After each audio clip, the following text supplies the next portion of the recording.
Salam sejahtera untuk kita semua. Yang kami hormati kepada narasumber, beserta seluruh peserta yang telah hadir pada kegiatan pagi hari ini. Marilah kita panjatkan puja dan puji syukur atas kehadirat Tuhan Yang Maha Esa, karena atas rahmat dan karunia-Nya, kita semua dapat berkumpul secara dalam kegiatan webinar nasional series ke-32 dalam keadaan sehat. Dan perkenalkan Bapak Ibu, saya Ulfa Zuryani selaku moderator yang akan mendampingi Bapak Ibu semua hingga kegiatan webinar berlangsung. Baiklah, rekan-rekan hadirin yang berbahagia, pada kesempatan kali ini Virtual Research Center for Bioinformatics and Biotechnology mempersembahkan webinar nasional series di mana pagi hari ini kita akan mengusung topik terkait strategi in silico dalam pengembangan obat kanker berbasis small molecule, algoritma komputasi, hingga terapi. Tentunya kita menghadirkan narasumber yang sangat kompeten di bidangnya. Namun sebelumnya, Bapak Ibu, izinkan saya untuk memperkenalkan kepada para peserta sekalian terkait layanan yang dimiliki oleh Jalan Tengah dan VRCBB. Izinkan saya untuk share screen ya, Bapak Ibu ya.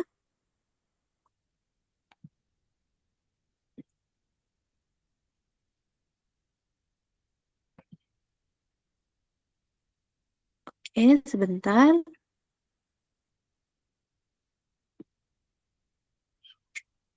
Baiklah, berikut Jalan Tengah dan VRCBB, Simple Ways to be Successful.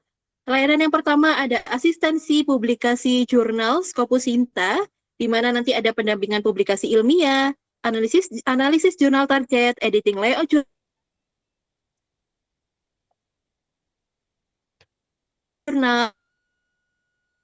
banyak lagi. Saat ini telah hadir bersama Jalan Tengah yaitu EdiChat ya Bapak Ibu ya. Dan layanan selanjutnya ada private workshop online, layanan lab basah dan kering, ada lab bioinformatika, histopatologi, dan biologi molekuler. Selain itu kita juga memiliki layanan private training seperti yang tertera pada berikut ini, dan layanan bioinformatika simulasi dinamika molekuler.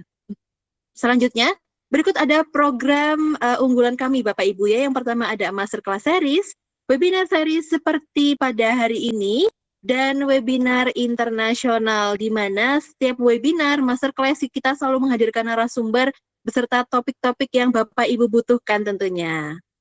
Dan berikut adalah klien yang dimiliki oleh Jalan Tengah ya Bapak Ibu, ada lebih dari 1.000 klien yang tersebar di seluruh universitas yang ada di Indonesia maupun di luar negeri. Dan VRCBB yang pertama ada Editage, Jurnal Swastia, NaraX, ICMLST, dan UNUSA, serta SEMI. Berikut Bapak Ibu, website dari kami. Website kami untuk bergabung bersama VRCBB dan Jalan Tengah, di mana nanti dijelaskan layanan apa saja di sana, dan lebih jelas lagi bahwa di website tersebut nanti ada company profile dari VRCBB. Lalu, berikut ini adalah sosial media yang dimiliki oleh Jalan Tengah dan VRCBB. Yang pertama ada LinkedIn, dan yang kedua ada Instagram. Bapak Ibu di sini bisa follow dulu kami di jalantengah.site dan vrcbb.id, di mana nanti kita akan memberikan informasi terkait webinar dan layanan-layanan kita itu lengkap ada di Instagram ya Bapak Ibu. Dan berikut juga ada YouTube dari Jalan Tengah. Jadi Bapak Ibu mungkin yang kemarin-kemarin belum mengikuti webinar kami bisa tonton kembali dan pelajari lagi di YouTube dari Jalan Tengah. Oke, itu tadi layanan yang dimiliki oleh Jalan Tengah ya Bapak Ibu ya. Baiklah, selanjutnya yaitu saya ingin memperkenalkan susunan kegiatan pada pagi hari ini. Yang pertama adalah penyampaian materi oleh narasumber, dilanjutkan dengan sesi tanya jawab, di mana nanti Bapak Ibu bisa drop pertanyaan langsung pada room chat atau room Q&A, dan nanti bisa juga langsung berdiskusi dengan narasumber kita dengan raise hand ya Bapak Ibu. Selanjutnya closing statement narasumber, lalu dokumentasi, dan terakhir yaitu penutup. Seperti itu ya Bapak Ibu ya. Baiklah Bapak Ibu sekalian, narasumber kita kali ini merupakan seorang dosen pada Departemen Farmakologi Fakultas Kedokteran Universitas Muhammadiyah Sumatera Utara dengan background pendidikan Sarjana Sains Universitas Andalas, kemudian melanjutkan magister dan doktor pada bidang Biomedical Science di Prince of Songkhla University of Thailand, berfokus pada pengembangan senyawa bioaktif untuk terapi kanker dengan pendekatan in silico, in vitro, dan in vivo, mencakup biologi kanker, biologi komputasi, hingga uji sitotoksitas. Beliau telah menghasilkan berbagai publikasi ilmiah bereputasi internasional, di mana jurnal tersebut membahas mengenai identifikasi target protein kanker, molecular docking, dan pengembangan kandidat obat anti kanker berbasis senyawa alami. Luar biasa. Dan pada tahun kemarin, tahun 2025, beliau mendapatkan penghargaan pada Selected Poster Award pada International Symposium on Chinese Medicine. Luar biasa Bapak Ibu ya. Baiklah, tanpa berlama-lama, mari kita sapa narasumber kita pagi hari ini, beliau Dr. Muhammad Faisal, SSI MSc. Selamat pagi, Dr. Faisal. Pagi Bu, pagi semuanya. Oke, luar biasa. Bagaimana Dr. Faisal kabarnya pada pagi hari ini? Alhamdulillah, saat ini ya cuaca bagus ya, Alhamdulillah. Alhamdulillah. Baiklah, langsung saja kepada Dr. Faisal. Waktu dan tempat kami persilahkan.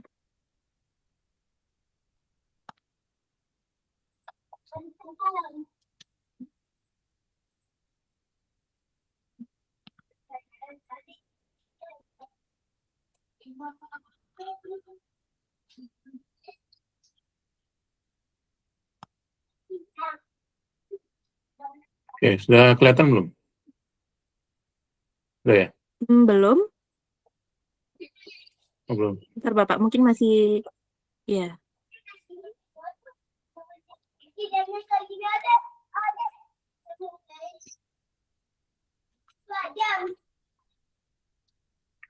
Udah ya? Oke, sudah terlihat Bapak. Udah. Oke. Bismillahirrahmanirrahim. Assalamualaikum warahmatullahi wabarakatuh. Selamat pagi ya, rekan-rekan peneliti, mahasiswa maupun dosen ya. Mungkin di sini ada yang dosen juga mungkin. Jadi pada pertemuan kita yang cerah ini ya, alhamdulillah kita akan membahas bagaimana strategi in silico dalam pengembangan obat kanker dengan basisnya sebagai small molecules ya di sini, dari algoritma komputasi hingga terapi. Nah, pertama alasannya kenapa kita menggunakan drug discovery ya, atau computational drug discovery. Jadi yang permasalahan pertama itu adalah saat ini kanker itu sudah masuk ke tahap yang namanya banyak penyintasnya ya, atau korbannya gitu kan, atau pasien yang telah mengalami kanker. Nah, saat ini di worldwide saja, di global saja sudah terdapat 20 juta kasus baru ya di kanker ini. Nah, kemudian ada 9,7 juta kematian pada kanker di tahun 2022 ya, tahun 2022. Pada aspek ekonomi juga kanker ini sudah memakan hingga 1,16 billion ya, kalau dalam bahasa Inggrisnya billion kan. Berarti ya sekitar hampir triliunan ya di sini. Nah, dan juga dia dilaporkan projected atau kurang lebih diestimasikan hingga 1,6 triliun ya, sehingga tahun 2030. Nah, pentingnya itu komputasional ini dia karena dapat mempercepat laju dari penemuan obat gitu ya. Jadi kurang lebih komputasi itu sangat membantu di sini karena dia membutuhkan limit dari cost ya tentunya, nggak banyak gitu yang dipakai untuk penemuan obat dengan menggunakan in silico atau komputasional.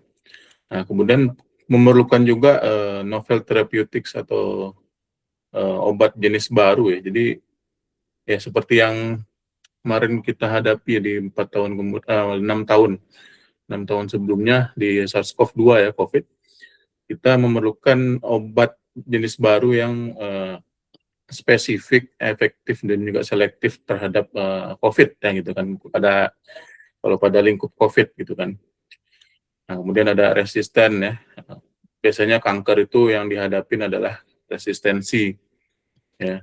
Jadi sangat diperlukan penemuan obat yang cepat ya. Nah, contohnya itu menggunakan komputasi. Nah, mungkin pada saat ini yang sebelum-sebelumnya ya, sebelum sekitar 30 atau 40 tahun yang lalu, sudah ada yang namanya traditional drug discovery ya, atau drug development di sini. Nah, biasanya belum ada menggunakan in silico. Nah, jadi di sini sangat membutuhkan waktu yang banyak, dari 10 hingga 15 tahun ya, dari target identification sampai ke FDA approve-nya ya. Dan juga membutuhkan cost yang sangat banyak ya, sekitar 2 billion ya, 2 triliun dolar ya. Kalau di dalam rupiah mungkin ya banyak sekali ya. Jadi nggak murah ya untuk membuat sebuah obat yang menggunakan traditional drug discovery. Jadi sangat kompleks ya di situ. Nah, kemudian juga ada high failure rate. Jadi berbagai macam jenis obat yang sudah di discover dan juga di develop, nggak semuanya masuk ke dalam pasaran. Ya, banyak juga yang gagal di clinical trial ya. Di clinical trial biasanya di fase 2 dan 3. Ya, fase 1 juga banyak gitu kan. Nah, kemudian di FDA approval, nah, terkadang di pharmacovigilance nanti dia di reject oleh FDA approval ya. Ketika sudah 4 tahun, 5 tahun dipasarkan ke masyarakat, bakal ditarik lagi kalau misalnya tidak memenuhi syarat. Nah, itu dia yang menjadi permasalahan di traditional drug discovery yang tidak menggunakan in silico ya. Nah, kenapa kita menggunakan in silico? Yang tadi sudah saya sampaikan, kita membutuhkan obat jenis baru yang cepat ya, dengan cepat, juga cost-nya yang sedikit ya, lower cost, dan juga kita bisa menyaring berbagai macam hingga berjuta-juta struktur senyawa ya, small compound. Kemudian kita juga dapat memprioritaskan kira-kira obat yang mana yang kira-kira yang sangat berpengaruh di ke penyakit tertentu ya. Dalam hal ini adalah kanker gitu kan. Nah, kemudian kita juga dapat mengurangi penggunaan animal model ya, sebagai langkah selanjutnya. Namun penggunaan animal testing sini pasti kita lalui setelah melalui proses in silico dan filter atau screening gitu ya. Nah, di sini juga didapatkan bahwa traditional drug dan discovery dan penggunaan in silico sangat berbeda jauh ya, berbeda jomplang ya. Misalnya aspek di waktu, jadi kalau menggunakan in silico kita akan menghemat waktu ya, cost juga, kemudian compound screening, kalau di tradisional hanya ratusan ya, hingga ribuan. Kalau di menggunakan in silico kita bisa men-screening hingga juta-jutaan senyawa ya. Kemudian experimental effort ya. Nah, di sini sangat membutuhkan effort atau usaha ya, misalnya menggunakan lab eksperimental. Nah, kalau menggunakan in silico itu sangat minim sekali ininya ya, effortnya ya. Kemudian success rate, kemungkinan suksesnya ya, kalau di traditional drug discovery sangat rendah sekali ya, 5 hingga 10% overall success, karena high failure rate-nya kalau menggunakan tradisional itu hingga 90% high failure rate ya, kegagalannya.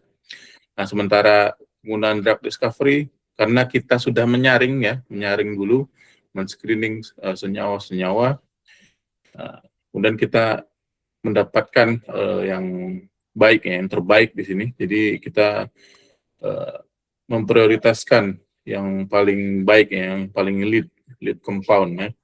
Kemudian animal testing ya, tentu saja di sini penggunaan animal testing tidak sebanyak dari traditional drug discovery ya, dan juga high failure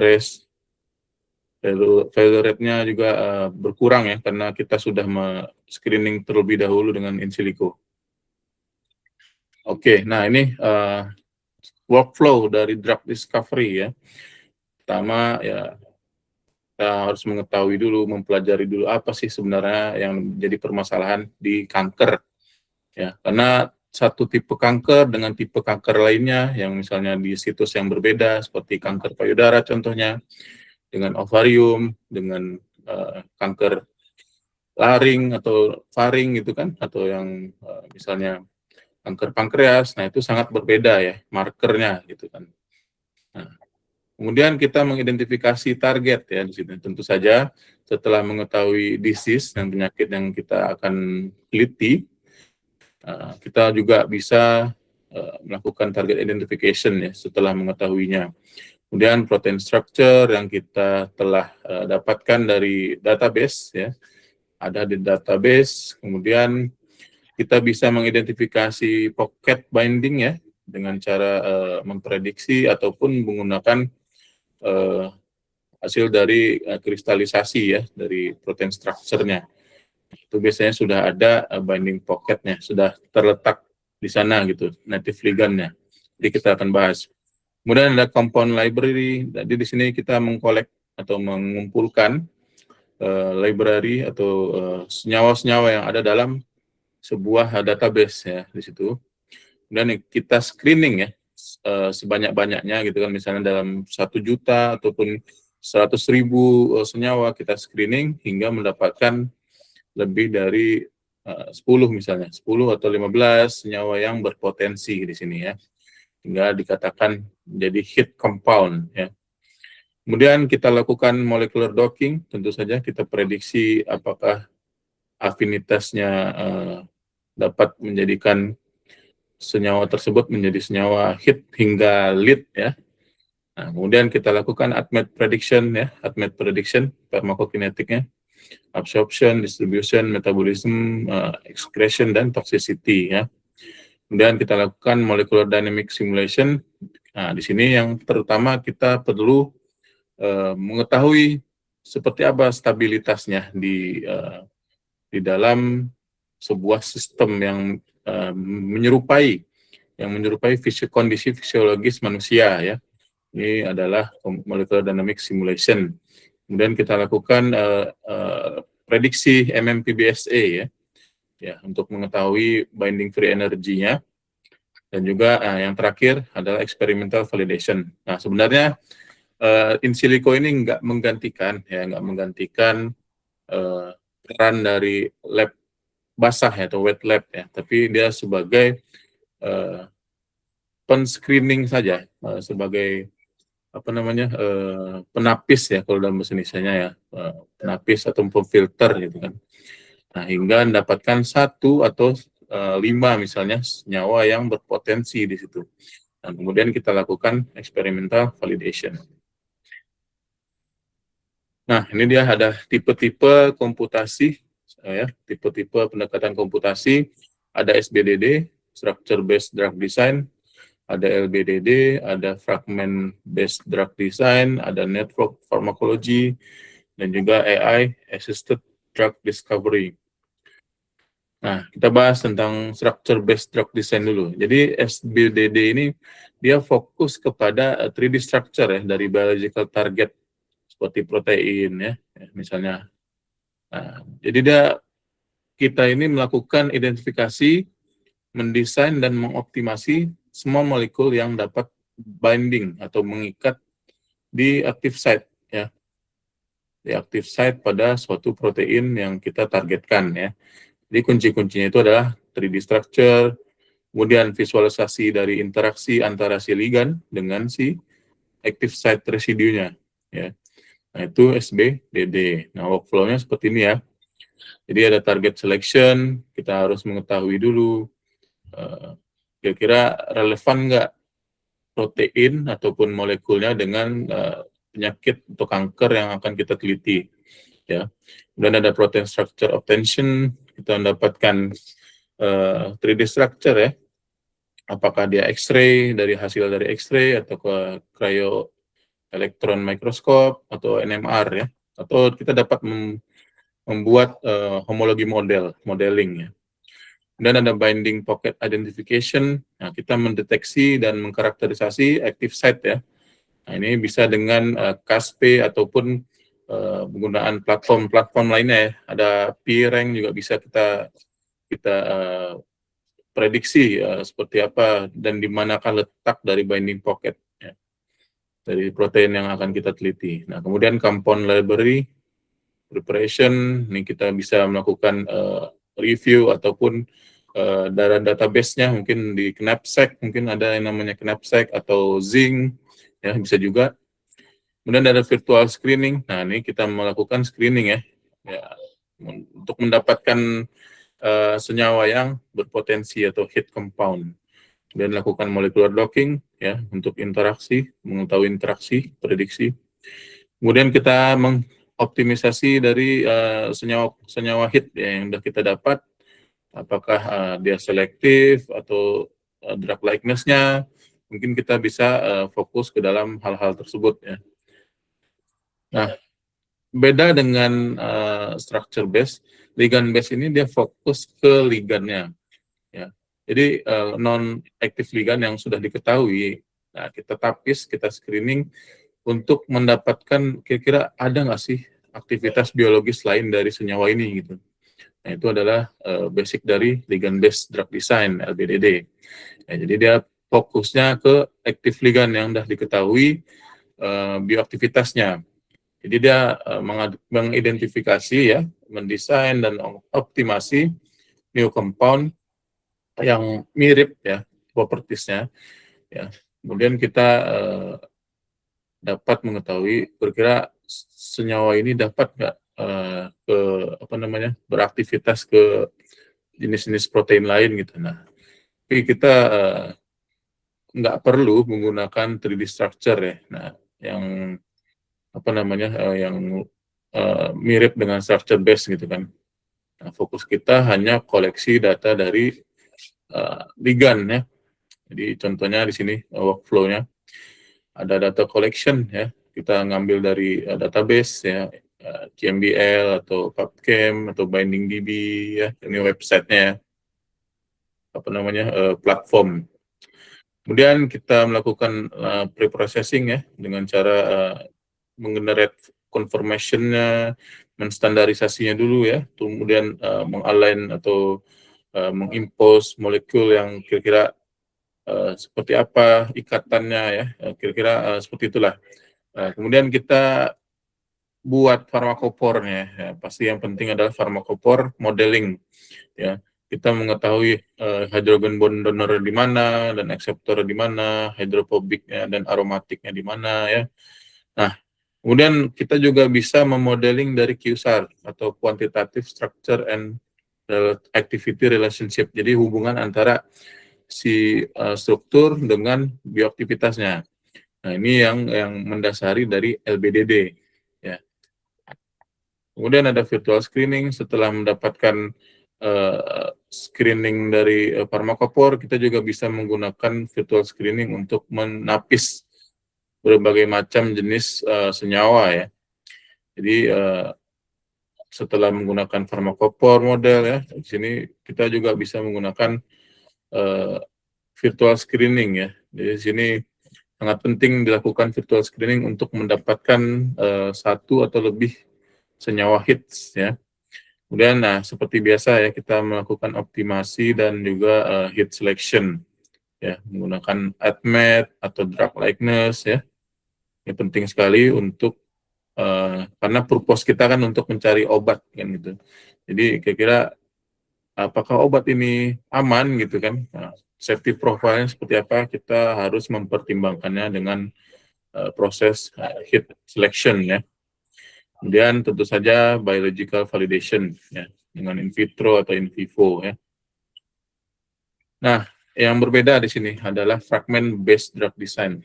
Jadi fragment based drug design ini dia menggunakan chemical fragment ya, chemical fragment dari sebuah senyawa ya atau misalnya peptida ya, gitu kan untuk mengidentifikasi ya ikatan yang kurang lebih lemah di sini, tapi dia dapat menimbulkan aktivitas pada suatu biological target ya.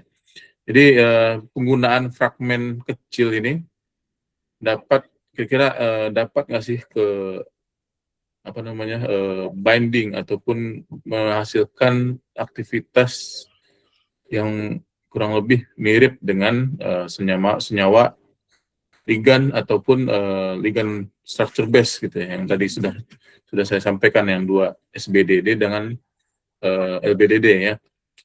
Nah, seperti itu kurang lebih. Nah, workflow-nya ya pasti kita membutuhkan fragment library preparation ya.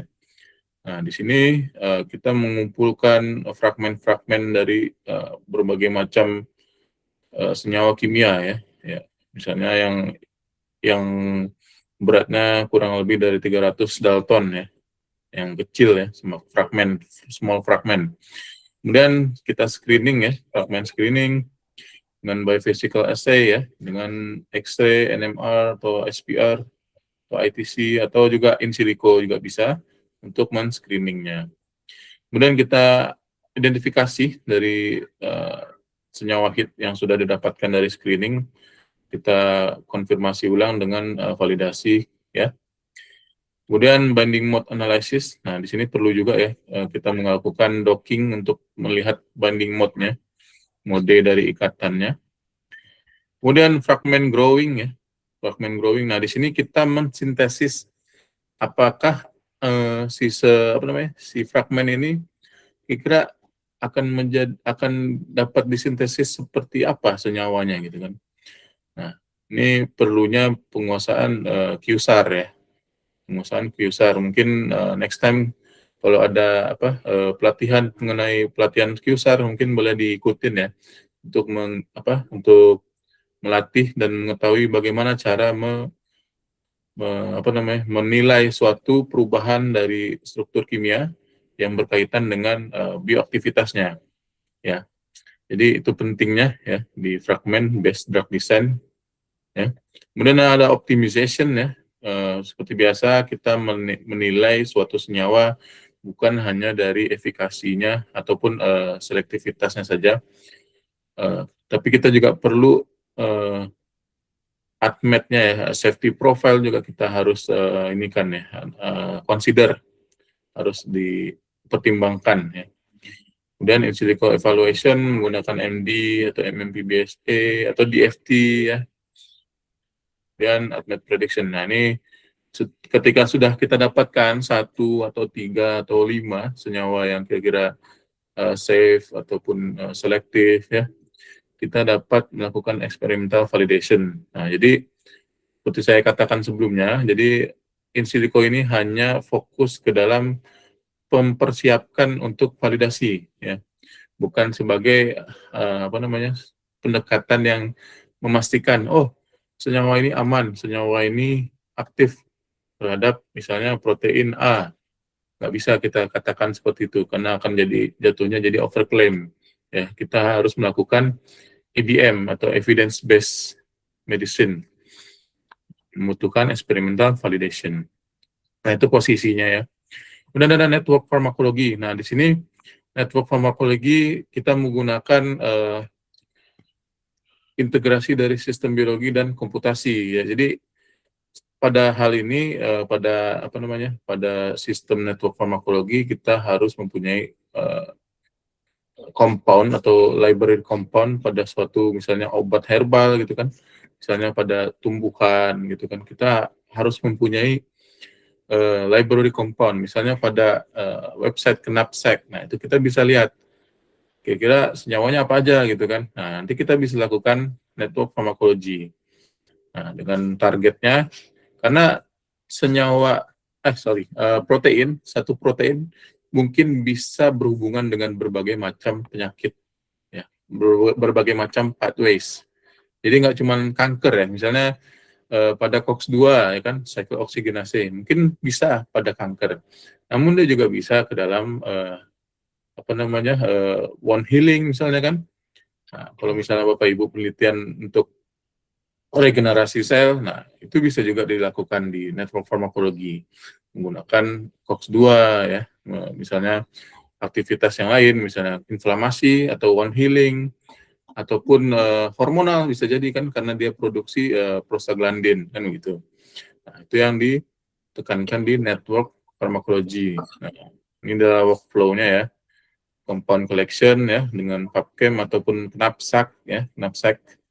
Nah, kemudian target prediction, ya, kita dapat memprediksi target ya dengan Swiss target ataupun macam-macam banyak ya platform yang bisa di searching. Nah, kemudian ada disease target identification. Nah, ini kalau misalnya kita udah tahu target si senyawa ini, kita bisa mulai mengidentifikasi target atau biological targetnya ya dengan database DisGenet, GenCard, dan OMIM ya, macam-macam ya. Bisa juga dengan UALCAN, kita kalau misalnya dalam kanker ya, ada UALCAN namanya. UALCAN, jadi dia dapat memprediksi kira-kira overall survival rate-nya pada kasus ekspresi protein apa gitu misalnya. Nanti bisa kita lihat kira-kira overall survival-nya aman nggak atau berkaitan nggak dengan low expression dari protein tertentu dengan high expression di pasien ya, maksudnya dalam cohort atau klinikal ya. Nanti bisa mengetahui itu nanti apa ini kaitannya antara si protein itu, ekspresi protein dengan kematian, survival rate-nya, misalkan overall survival rate-nya. Nah, itu bisa diidentifikasi dengan UALCAN, ya, contohnya. Kemudian kita menggunakan target overlap. Nah, ini kita bisa melakukan yang namanya apa namanya nih, kayak mengetahui apakah senyawa tersebut juga terdapat pada ini lain ya, protein lain gitu. Misalnya senyawa ini ya mengidentifikasi common target between compound target ya and disease related. Jadi ini penyakit satu misalnya penyakit dua. Nah senyawanya ini apakah terdapat pada dua penyakit ini atau bukan? Nah seperti itu kurang lebih. Ini target overlap ya. Nah kemudian kita lakukan PPI protein-protein interaction ya, dengan string ya. Mungkin Bapak Ibu udah tahu ya string, mungkin penggunaan network farmakologi ya dengan menggunakan string. Jadi kita mengetahui kaitannya antara protein A dengan protein B, protein C dengan protein D, nah begitulah kurang lebih ya, protein-protein interaction. Kemudian kita dapat melakukan enrichment ya dengan GO dan KAGZ untuk mengetahui pathway-nya dan GO enrichment analysis-nya ya, apakah suatu jaring workflow dari network farmakologi dari suatu senyawa, suatu protein, ini apakah dia berkaitan biological prosesnya, ataukah dia menghasilkan false positif gitu, FDR-nya tinggi ataupun FDR-nya rendah. Nah, kita bisa menganalisisnya dengan menggunakan GO, KGG, dan juga ada di string juga ada di database string ya, kita bisa analisis GO dan KGG pathway-nya, enrichment-nya. Kemudian kita dapat mengkonstruk atau membuat network visualization dengan cytoscape ya. Setelah kita melakukan PPI ya, PPI analysis, kita dapat melakukan network construction. Nah, ini yang paling penting untuk publikasi ya. Nah, yang kemudian ada experimental validation. Nah, ini setelah kita lakukan network pharmacology, apabila dapat misalnya kanker atau inflamasi atau penyakit lainnya yang terkait dengan protein yang Bapak Ibu mau buat gitu ya. Jadi bisa kita validasi dengan eksperimental. Nah, itu fungsinya in silico yang saya tekankan sekali lagi hanya untuk screening dan juga persiapan drug discovery dan development. Oke, nah ini bantuan AI ya, AI assisted. Nah sekarang ini sudah dapat mungkin kita akses ya, sebagian lagi masih dapat berbayar ya, masih berbayar gitu kan, paid AI assisted ya, seperti machine learning gitu kan, ada neural network banyak ya. Jadi pentingnya AI juga di sini untuk mempercepat ya, tentu saja beda dengan in silico pada umumnya. AI ini dia menggunakan kemampuan dari mesin ya, mesin learning. Jadi nggak kita yang operasikan, tapi kita tinggal klik-klik aja gitu kan. Nah ini AI assisted drug discovery, ya, namun masih banyak yang berbayar gitu kan saat ini. Nah jadi fungsinya dia mempercepat ini ya, mempercepat discovery ya tentunya, mengurangi cost dan juga meningkatkan success rate. Nah, kemudian novel chemistry dan data driven. Nah, ini workflow-nya kurang lebih mirip ya dengan SBDD dan LBDD dan network farmakologi, cuman bedanya di penggunaan de novo design. Jadi ada perbedaan di sini. Jadi si AI dia dapat menghasilkan suatu prediksi senyawa yang kira-kira paling efektif di situ. Nah, itu namanya de novo design ya. Dia dapat menggenerate molekul yang kira-kira baru gitu ya, masih belum banyak dilakukan penelitian. Nah, juga dapat menghasilkan kira-kira ini dapat berinteraksi atau menghasilkan efikasi nggak pada suatu penyakit kanker misalkan gitu. Nah, itu pada ininya ya, pada perbedaannya ya. Nah, kurang lebih sama ya untuk property prediction-nya ya. Ada menilai potensi dan juga selectivity, ADMET ya. Nah, ini bisa dilihat di sini. Biological activity juga dapat di evaluasi ya di sini. Kemudian lead optimization. Nah, ini penggunaan ML atau machine learning dan juga AI sekarang dia sudah dapat menghasilkan kurang lebih struktur kimia yang kurang lebih mampu untuk bersaing ya di drug development. Nah, jadi sebenarnya AI ini hanya untuk meningkatkan keberhasilan dan juga mengenerate suatu senyawa yang kurang lebih bermanfaat ya, sangat cocok gitu kan gitu. Nah, karena dia desainnya untuk de novo ya. Dan nah, di sini simulation dan mechanistic insight dan hingga clinical candidate selection ya, atau eksperimentalnya. Nah, part 3 mengidentifikasinya. Nah, ini jadi berbagai macam portal ya di sini atau platform, misalnya TCGA untuk data omics, genomik, transkriptomik, epigenomik juga ada. Ya, bagi yang ingin melakukan penelitian bisa dibuka ini ya websitenya. Ada GEO, Gene Expression Omnibus ya. Nah, ini kita bisa mengetahui data-data dari genomics ya, dari suatu penyakit misalnya pada kanker. Nah, itu bisa kita prediksi di situ. Kita ambil datanya, data mining. Kemudian ada si bioportal. Nah, di sini kita bisa mengetahui statusnya apakah mutasi, ya, amplifikasi atau perbanyakan kopi ya, delesi, mRNA yang tinggi ekspresinya atau low, atau nggak ada perubahan sama sekali kan gitu di si bioportal. Dan ada depth map ya, kita bisa mengetahui dependency score-nya ya, mengetahui cancer cell survival-nya dengan CRISPR atau RNA inhibitor dan pharmacological screen. Nah, ini bisa memprediksi kurang lebih seperti apa suatu inhibitor atau CRISPR ya menghasilkan suatu efek farmakologis. Nah, itu adalah depth map. Kemudian ada string juga ya. String dapat menghasilkan seperti interaksi antara protein dengan protein ya, PPI interaction. Nah, ini cytoscape ya. Nah, ini kalau kita udah tahu senyawa dengan protein dengan protein seperti apa ini interaksinya, nah kita bisa memvisualisasi dengan cytoscape. Nah, ini untuk memvalidasi biological validation dalam kanker, kita bisa melihatnya dengan UALCAN ya. UALCAN, nah ini bisa melihat expression targetnya, bandingkan antara jaringan normal dan juga jaringan primer tumor ya. Nah, kemudian mutasinya ya, mutasi juga bisa kita lihat di UALCAN. Kemudian juga ada overall survival rate bisa kita lihat ya. Nah, dengan UALCAN. Nah, kemudian pada immune correlation kita bisa menggunakan timer.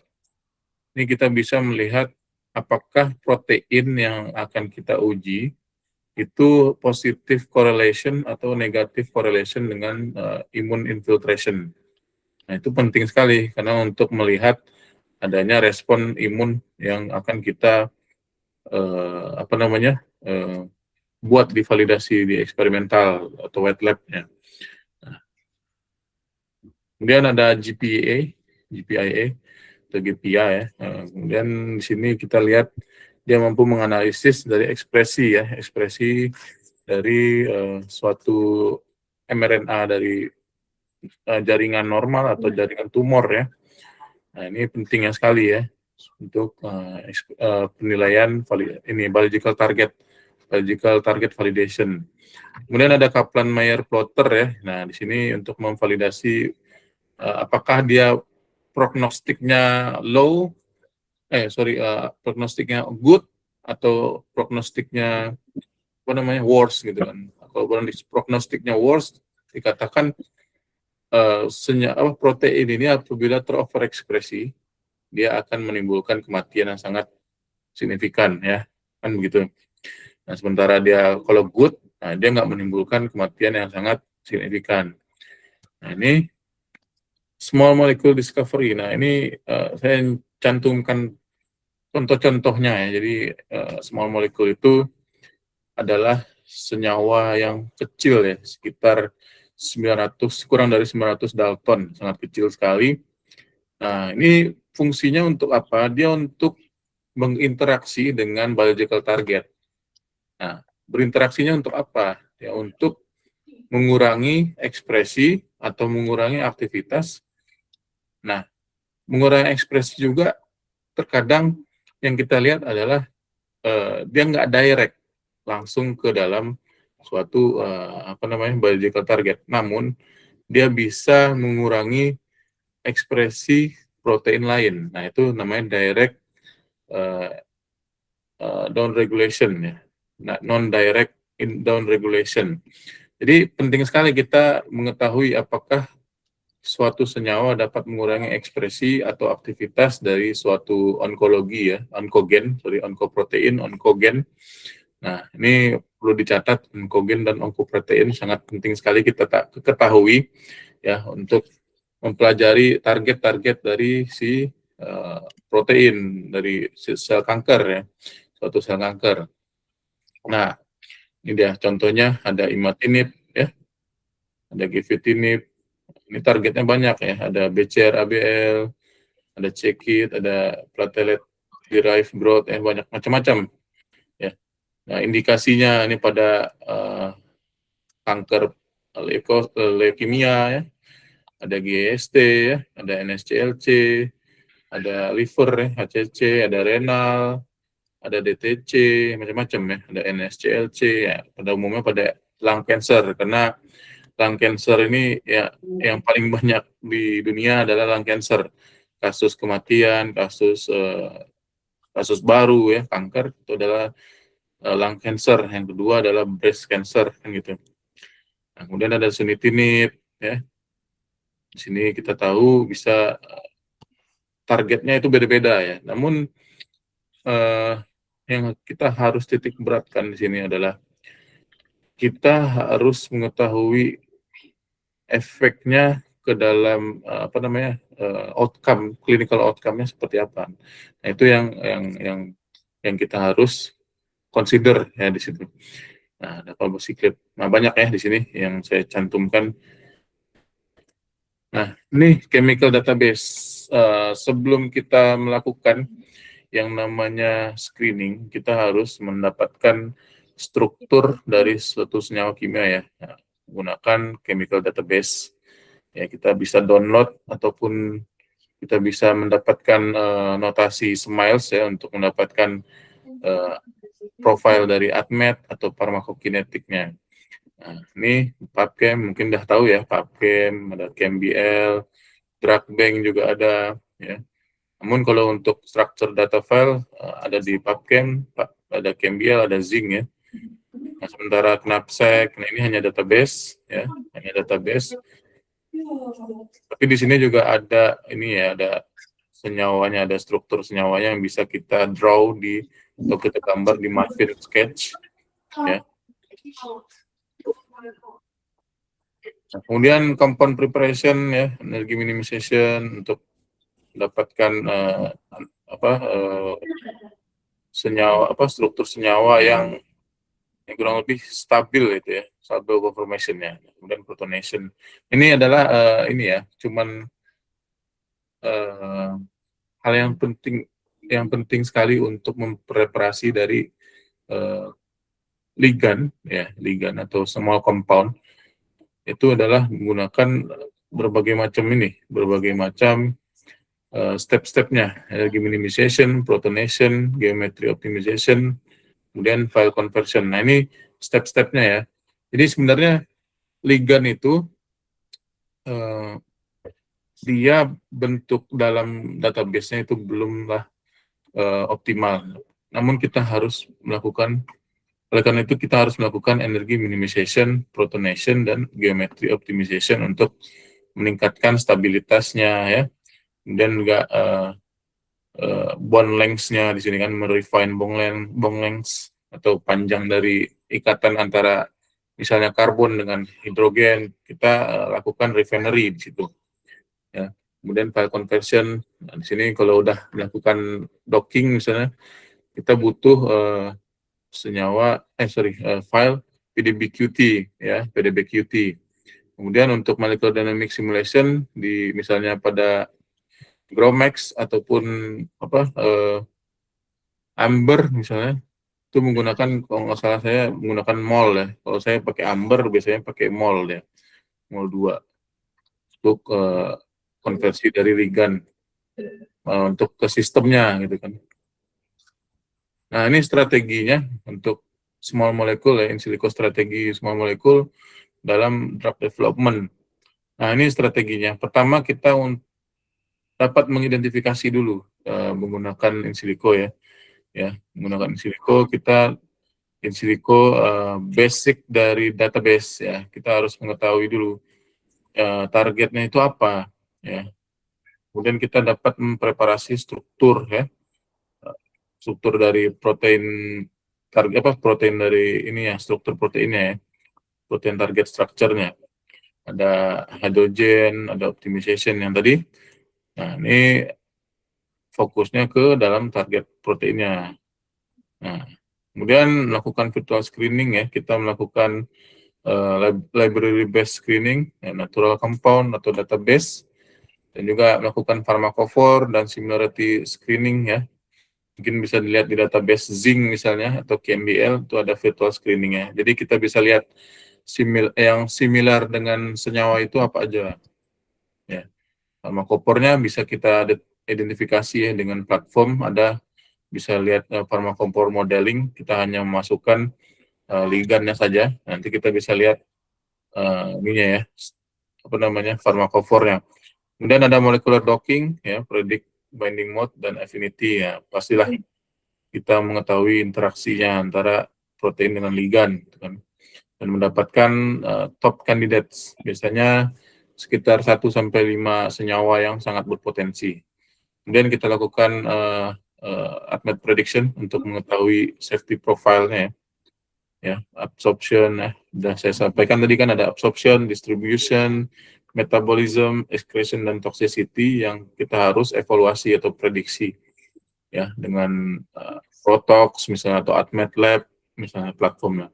Kita dapat memprediksi di platform tersebut. Nah, kemudian kita lakukan lead optimization. Nah, setelah mengetahui safety profile dan juga interaksi senyawa dengan protein target, kita juga dapat melakukan lead optimization dengan SAR,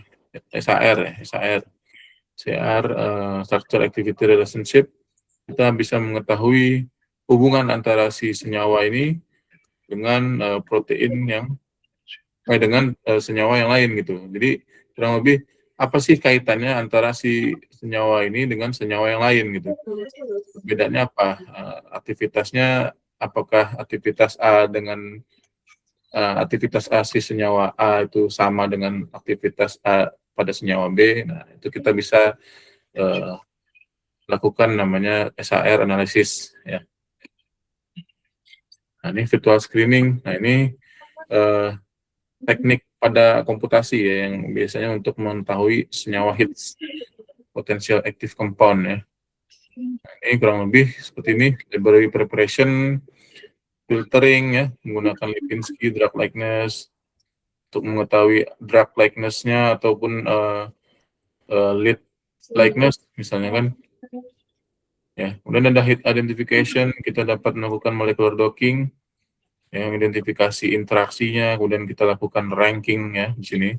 Sudah kita docking, kita ranking, kita lihat interaksi antara si protein dengan ligannya misalnya kan.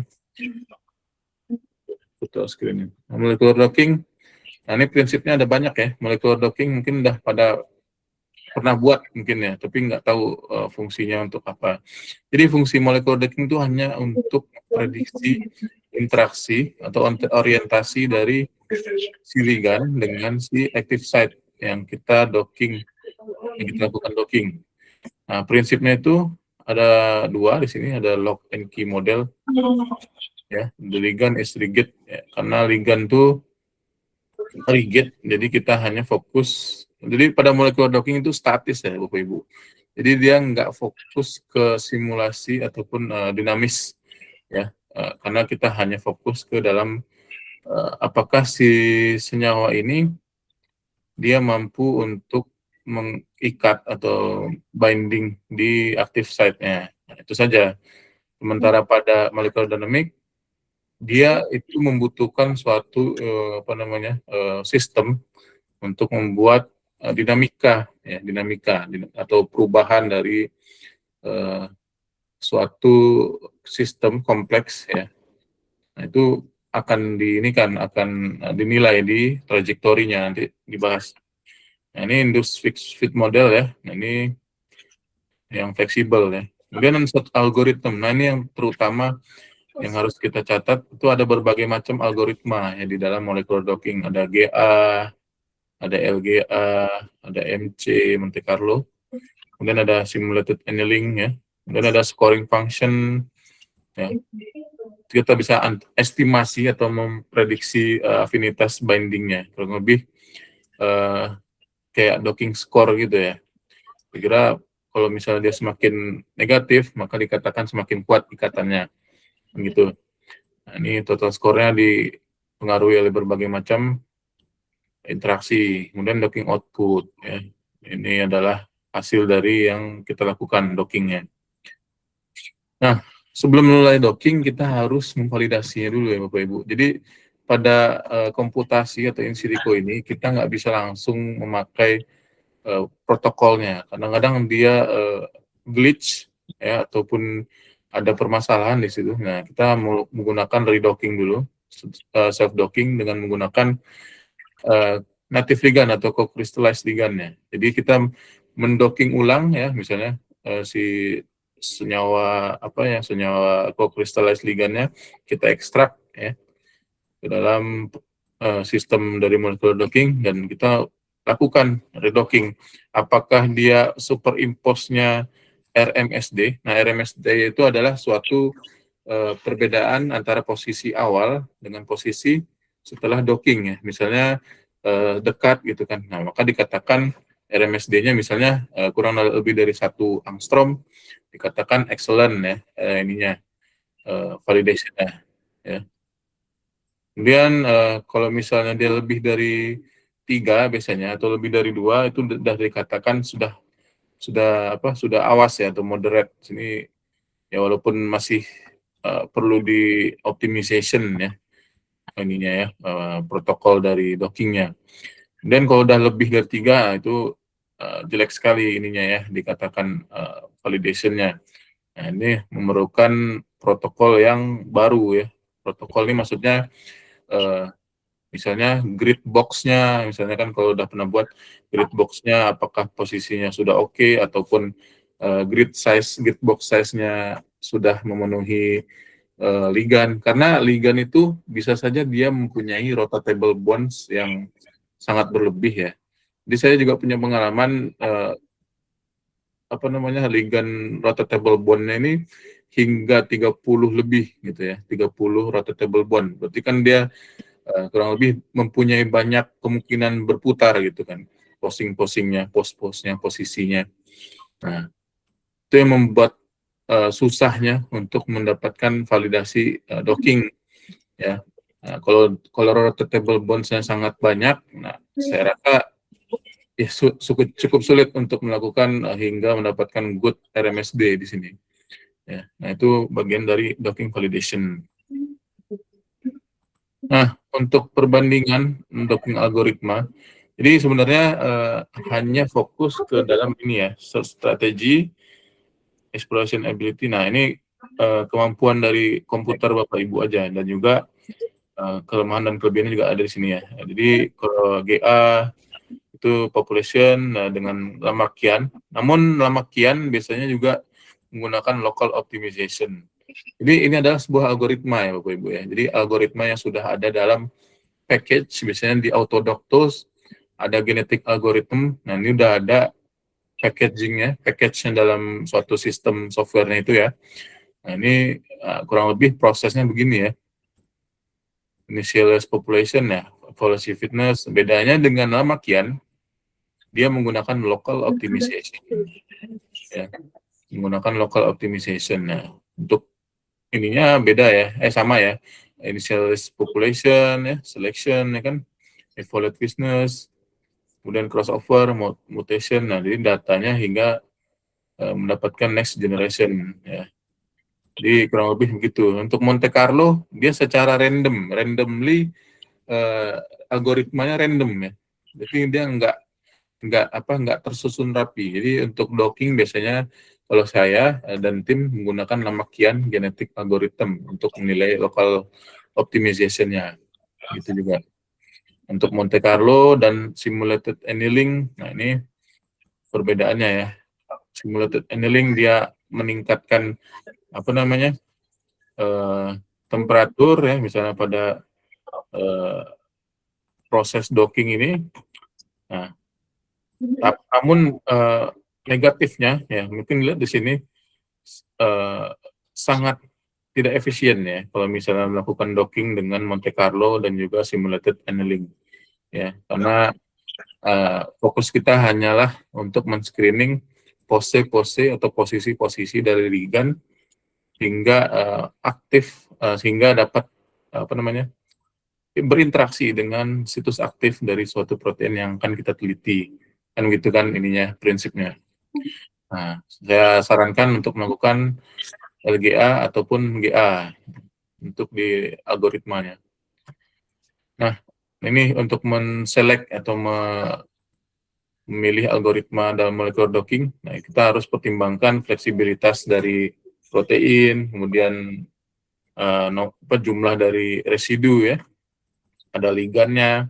Ligan juga kita harus pertimbangkan ya, rotatable bond-nya seperti apa, fleksibilitas dari ligannya, kemudian search algoritmanya. Nah, di search algoritma biasanya yang dipakai itu adalah GA, MC, atau stokastik. Nah, ini biasanya kalau di docking GA ya biasanya, kalau di kami dan tim menggunakan genetik algoritma karena lebih cepat dan juga lebih moderasi akurasinya itu lumayan ya di dalam dibandingkan dengan MC dan stokastik.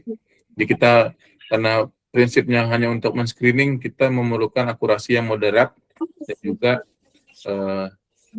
yang cepat gitu ya, yang cepat, yang efisien.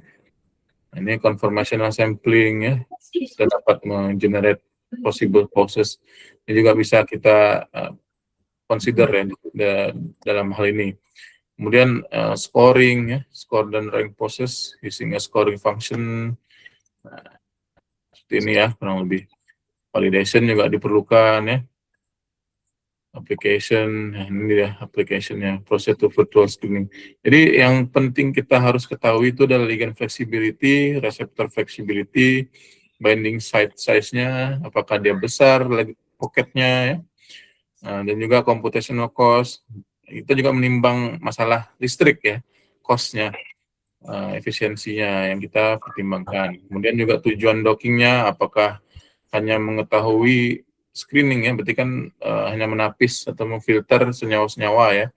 Kemudian apakah kita melakukan lead optimization, berarti kan butuh akurasi yang kuat, yang tinggi gitu kan, akurasi yang tinggi.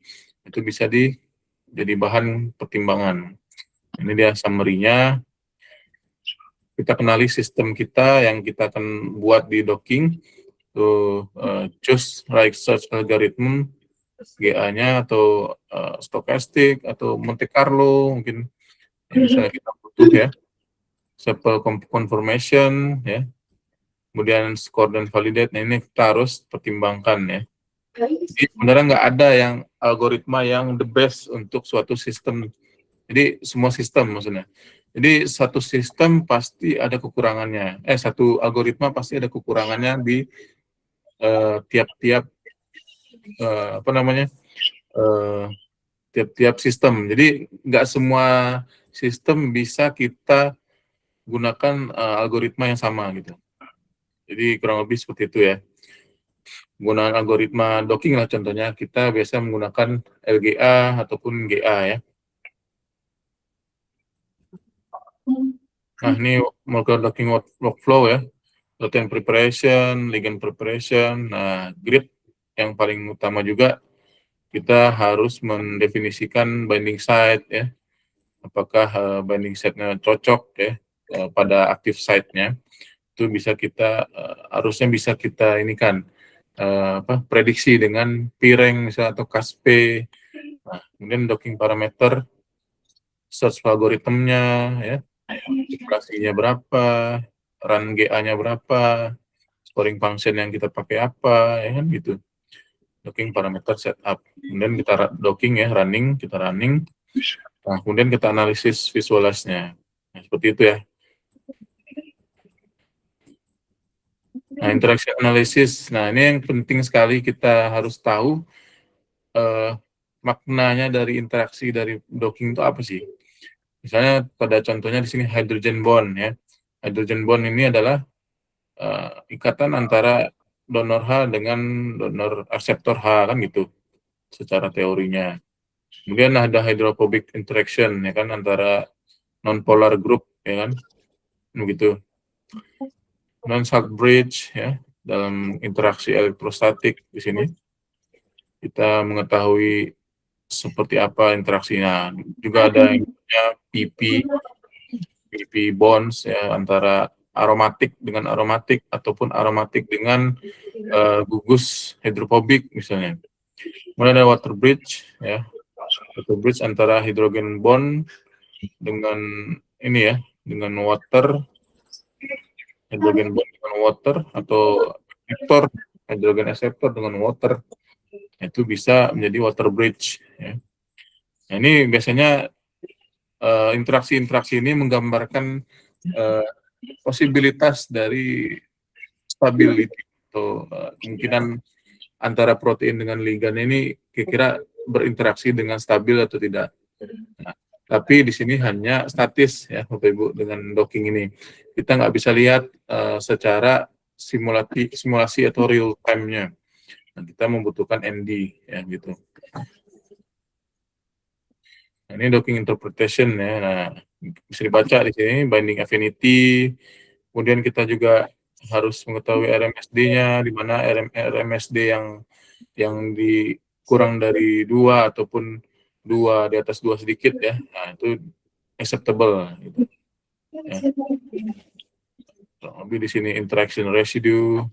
Jadi docking itu nggak cuma lihat binding affinity-nya aja ya, banyak yang kita lihat. Ada MSD-nya, ada interaction-nya. Jadi hydrogen bond-nya, hydrophobic bond-nya, atau p-stacking-nya. Nah, kadang-kadang p-stacking ada, hydrogen bond nggak ada. Nah, kemungkinan apa yang terjadi? Ya, banyak possibility atau kemungkinan-kemungkinannya. Mungkin bisa saja dia tidak stable, karena yang saya tahu hydrogen bond itu paling stable di antara yang lain. Dan yang paling kuat ikatannya itu adalah attractive charge, misalnya kation atau anion gitu kan. Di dalam teori docking.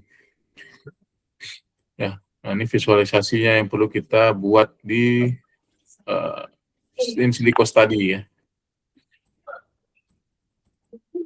Drug likeness mungkin udah tahu ya.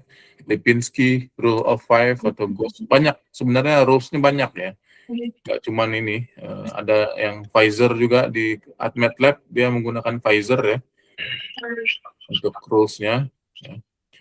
In drug likeness ini bisa dibaca ya. Jadi ini adalah suatu sifat dari senyawa, apakah dia dapat membentuk sebuah obat. Ya. Jadi kurang lebih dia meniru suatu obat untuk berinteraksi dengan tubuh atau sistemik kita. Ya, misalnya absorpsinya, berarti kan absorpsi berarti berhubungan dengan sel epitel di dalam lambung, misalnya lambung ataupun usus kan gitu. Ya, apakah absorpsinya seperti apa gitu kan? Nah, distribusinya. Nah, kadang-kadang dalam darah misalnya, dalam darah ataupun dalam cairan di dalam badan kita atau peredaran darah, dia dapat menempel di protein plasma. Nah, ini otomatis distribution-nya terganggu kan gitu. Kemudian metabolisme. Nah, dalam liver kita, mungkin Bapak Ibu tahu ya, ada yang namanya enzim-enzim seperti cytochrome P450, cytochrome P, CYP450. Nah, itu tulisannya. Nah, itu banyak macamnya ya. Ada yang 3A4, ada 1A, ini macam-macam pokoknya. Yang lebih saya tahu itu adalah 3A4. Nah, ini biasanya banyak yang menjadi substrat ataupun inhibitor dari si enzim itu. Nah, otomatis kita nggak bisa langsung memberikan obat tersebut, gitu kan. Kita harus mempertimbangkannya, apakah ada interaksinya nanti ke depannya. Ya, siapa tahu nanti berinteraksi dengan metabolit lainnya. Ya. Dan ekskresi semakin optimal, dikatakan bahwa ekskresi ini tidak terlalu cepat dan tidak terlalu lambat. Karena kalau terlalu cepat, nah obatnya nggak efektif. Nah, kalau misalnya terlalu lambat, kemungkinan terjadinya efek samping akan lebih tinggi. Nah, seperti itu kurang lebih. Nah, ini ada prediction ya, kita bisa mengetahui, mungkin bisa dibaca nanti. Nah, ini platformnya ya, ada Swiss ADME, ada AdMedLab, ada PKS CSM, ada Protox ya, untuk toksisitas, kita bisa mengetahui dengan menggunakan SMILES. Jadi Bapak Ibu mungkin di PubChem bisa dilihat ada SMILES, SMILS. Nah, itu bisa kita gunakan untuk mengetahui si toksisitas ataupun ADME-nya ya. Nah, ini penting sekali ADMET prediction. Contoh-contoh overview-nya ya, ada HIA, ada CACO ini pada absorption, ya, ada FDSS, volume distribution, ada blood-brain barrier, ya, ada plasma protein binding. Ini bisa kita jadikan acuan di distribution. Nah, ini metabolisme yang tadi sudah saya sampaikan, ada cytochrome P450. Apakah si senyawa itu menjadi substrat? Apakah si senyawa itu menjadi inhibitor dari ini, enzim ini? Nah, ini bisa kita prediksi dengan AdMedLab ya, atau Swiss ADME. Bisa kita prediksi juga ini. Nah, ini ekskresi, ada total clearance, ada renal OCT2 substrate, ada paruh waktu ya, bisa kita lihat juga ininya ya, paruh waktunya ya. Kemudian toksisitas banyak sekali, ada hepatotoksik, karsinogen, akut oral toksisitas atau LD50-nya. Jadi dengan Protox kita bisa mengetahui dalam kategori apa senyawa yang akan kita teliti itu kurang lebih LD50-nya berapa. Jadi semakin rendah LD50-nya maka dikatakan senyawa tersebut sangat toksik. Makin tinggi dia makin aman. Nah, namun Protox ini hanya prediksi, karena saya sudah lihat sendiri senyawa yang ada pada yang sudah kita makan misalnya, sudah pernah kita konsumsi, rupanya LD50 sangat rendah sekali. Contohnya yang pernah saya coba prediksi itu adalah meloxicam ya. Nah, meloxicam ini NSAIDs kan, jadi antiinflamasi non steroid. Namun meloxicam ini mempunyai LD50 sangat rendah sekali. Jadi dikatakan dia sangat letal sebenarnya untuk dosis tinggi, makanya dia diberikan dosis rendah. Nah, ini yang jadi pertimbangan untuk kedepannya untuk penggunaan NSAIDs, khususnya meloxicam. Ya, contohnya seperti itu. Oke. Nah, ini interpretasinya ya. Kalau misalnya Bapak Ibu buat prediksi, Jadi ada yang namanya bioelectric model sama bioavailability radar. Jadi untuk menilai apakah suatu senyawa tersebut dapat terserap ya, availability apabila sudah ditengguk atau dikonsumsi ya obatnya. Nah, kemudian kita dapat mampu memprediksinya apakah dia mampu masuk gitu ke dalam sistemik kita. Nah, ini adalah ininya ya, contoh dari suatu apa namanya, hasil prediksi dari ini Swiss Atme ini biasanya. Swiss Atme yang menggunakan itu. Nah, ada liponya, ada flexibility, insaturation, size, polarity, banyak ya di sini.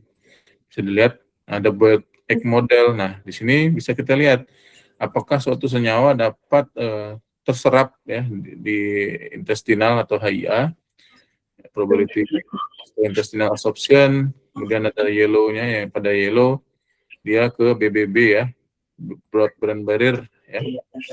Ada outside egg. Nah, ini dikatakan tidak tidak dapat masuk ke dalam HIA dan BBB prediksinya ya, catat prediksi. Kemudian ada toxicity prediction ya, bisa dilihat di sini. Ini contohnya saja ya, what it means. Bisa dilihat potensi-potensinya. Nah, ini fokusnya ke mutasi pada DNA. Nah, ini molecular dynamic simulation. Kenapa butuh molecular dynamic? Karena kita memerlukan hasil dari pengembangan hasil dari docking. Ya.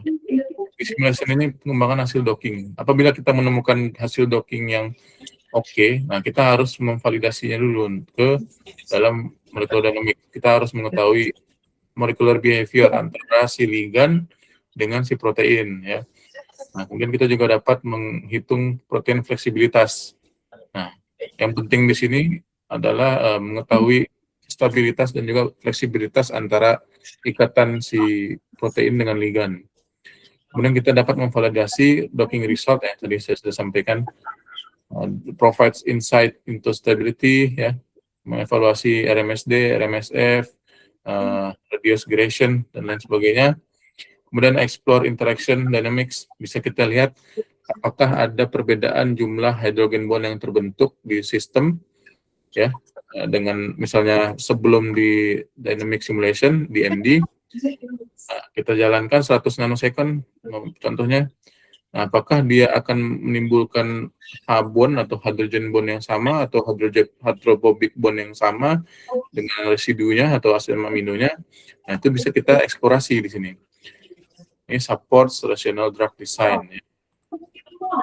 Ini aspeknya ini berbagai macam. Nah, ini beda ya, molecular docking dengan molecular dynamic simulation. Nah, ini workflow-nya kita preparasi ya, kurang lebih mirip-mirip docking, tapi bedanya itu dengan solvated system, energy minimization, dan ya ini equilibration dan NDA production. Nah, fokus kita adalah penggunaan solvated system, energy minimization, dan equilibration. Ya. Jadi di equilibration ini ada dua jenis ensemble atau pengumpulan ini ya, pengumpulan jenis apa namanya, step-step dari sistem ya, step-step sistem. Pertama ada NVT dulu, NVT ya, di mana jumlah volumenya sama ya, terus juga temperatur sama, yang beda hanyalah pressure. Jadi kita buat dulu sistemnya mempunyai pressure yang berbeda. Jadi dari lemah misalnya dari 0,05, 0,1, 0,2 naik gitu naik. Nah, kemudian setelah naik ya kan, setelah dia konstan, kita buat NPT pressure ya, NPT pressure di mana kita fokus hanya satu pressure saja dan juga temperatur yang satu yang sama gitu kan, di yang konstan.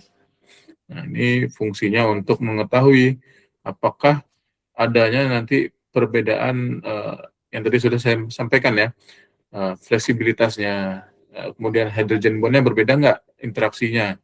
Nah, setelah dilakukan docking dan sebelum dijadikan docking, sebelum di MD, setelah di MD apakah beda atau sama gitu ya interaksinya. Nah, itu yang kita bahas nanti di MD analysis, ini MD production ya. kurang lebih biasanya 100 ya, 50 hingga 100 nanosecond. Tapi kalau untuk publikasi biasanya dia minta 100 nanosecond atau bisa sampai 300 nanosecond biasanya. Nah, pada penggunaan MD kita harus menimbangkan force field ya. Force field ini ada mathematical model ya, model matematika dan parameter yang digunakan MD untuk mendeskripsikan energi potensial ya, dan juga interaksi atau antar atom, interatomic prediction biasanya. Nah, kalau dalam MD biasanya ada Ember ya, ada Charm, ada Gromos ya untuk di biomolekulnya. Ya, biomolekul ini maksudnya reseptornya atau protein atau DNA dan karbohidrat gitu kan. Nah, kemudian pada small molecule ligandnya kita bisa menggunakan GAF untuk General Ember Force Field. Biasanya ada di ini Ember nih. Kemudian ada OPLS ya, OPLS. Nah, ya kurang lebih. Nah, fungsinya apa ya? Pasti saja tahu ya untuk meminimisasi dan mengoptimasi ya force field ini. Dan juga kita tahu ini ya parameter, kita dapat men-set up parameternya dengan force field ini. Nah, ini dah kurang lebih perbedaannya, primary-use-nya nih, strength-nya. Nah, biasanya kalau untuk biomolecules kami pakai Ember ya, jarang pakai Charm, pernah sekali pakai Charm ya. Tapi untuk penelitian dengan kolaborasi menggunakan Charm. Ember biasanya kami menggunakan Ember di tim di waktu saya kuliah S3 dulu menggunakan Ember. Nah, setelah kita mendapatkan setelah kita running MD selama 100 nanosecond, kita akan mendapatkan trajektori. Trajektori ini ya adalah informasi dari hasil simulasi data ya, untuk mengevaluasi stabilitas, fleksibilitas, dinamika dan interaksi pada protein dengan ligand ya. Ada RMSD-nya, ada RMSF-nya, ada radius segregation, banyak ya. Bisa dilihat di sini fungsi-fungsinya. Nah, soluted, nah ini soluted hydrogen bond, nah ini bedanya sama soluted sulfated. Ini biasanya ada pada Yasara ya, soluted dan sulfated. Nah, karena dia ada sistem yang langsung package ke sana. Karena saya pernah pakai Ember dan pernah mendapatkan hasil kolaborasi riset. Kemudian kolega saya menggunakan Yasara.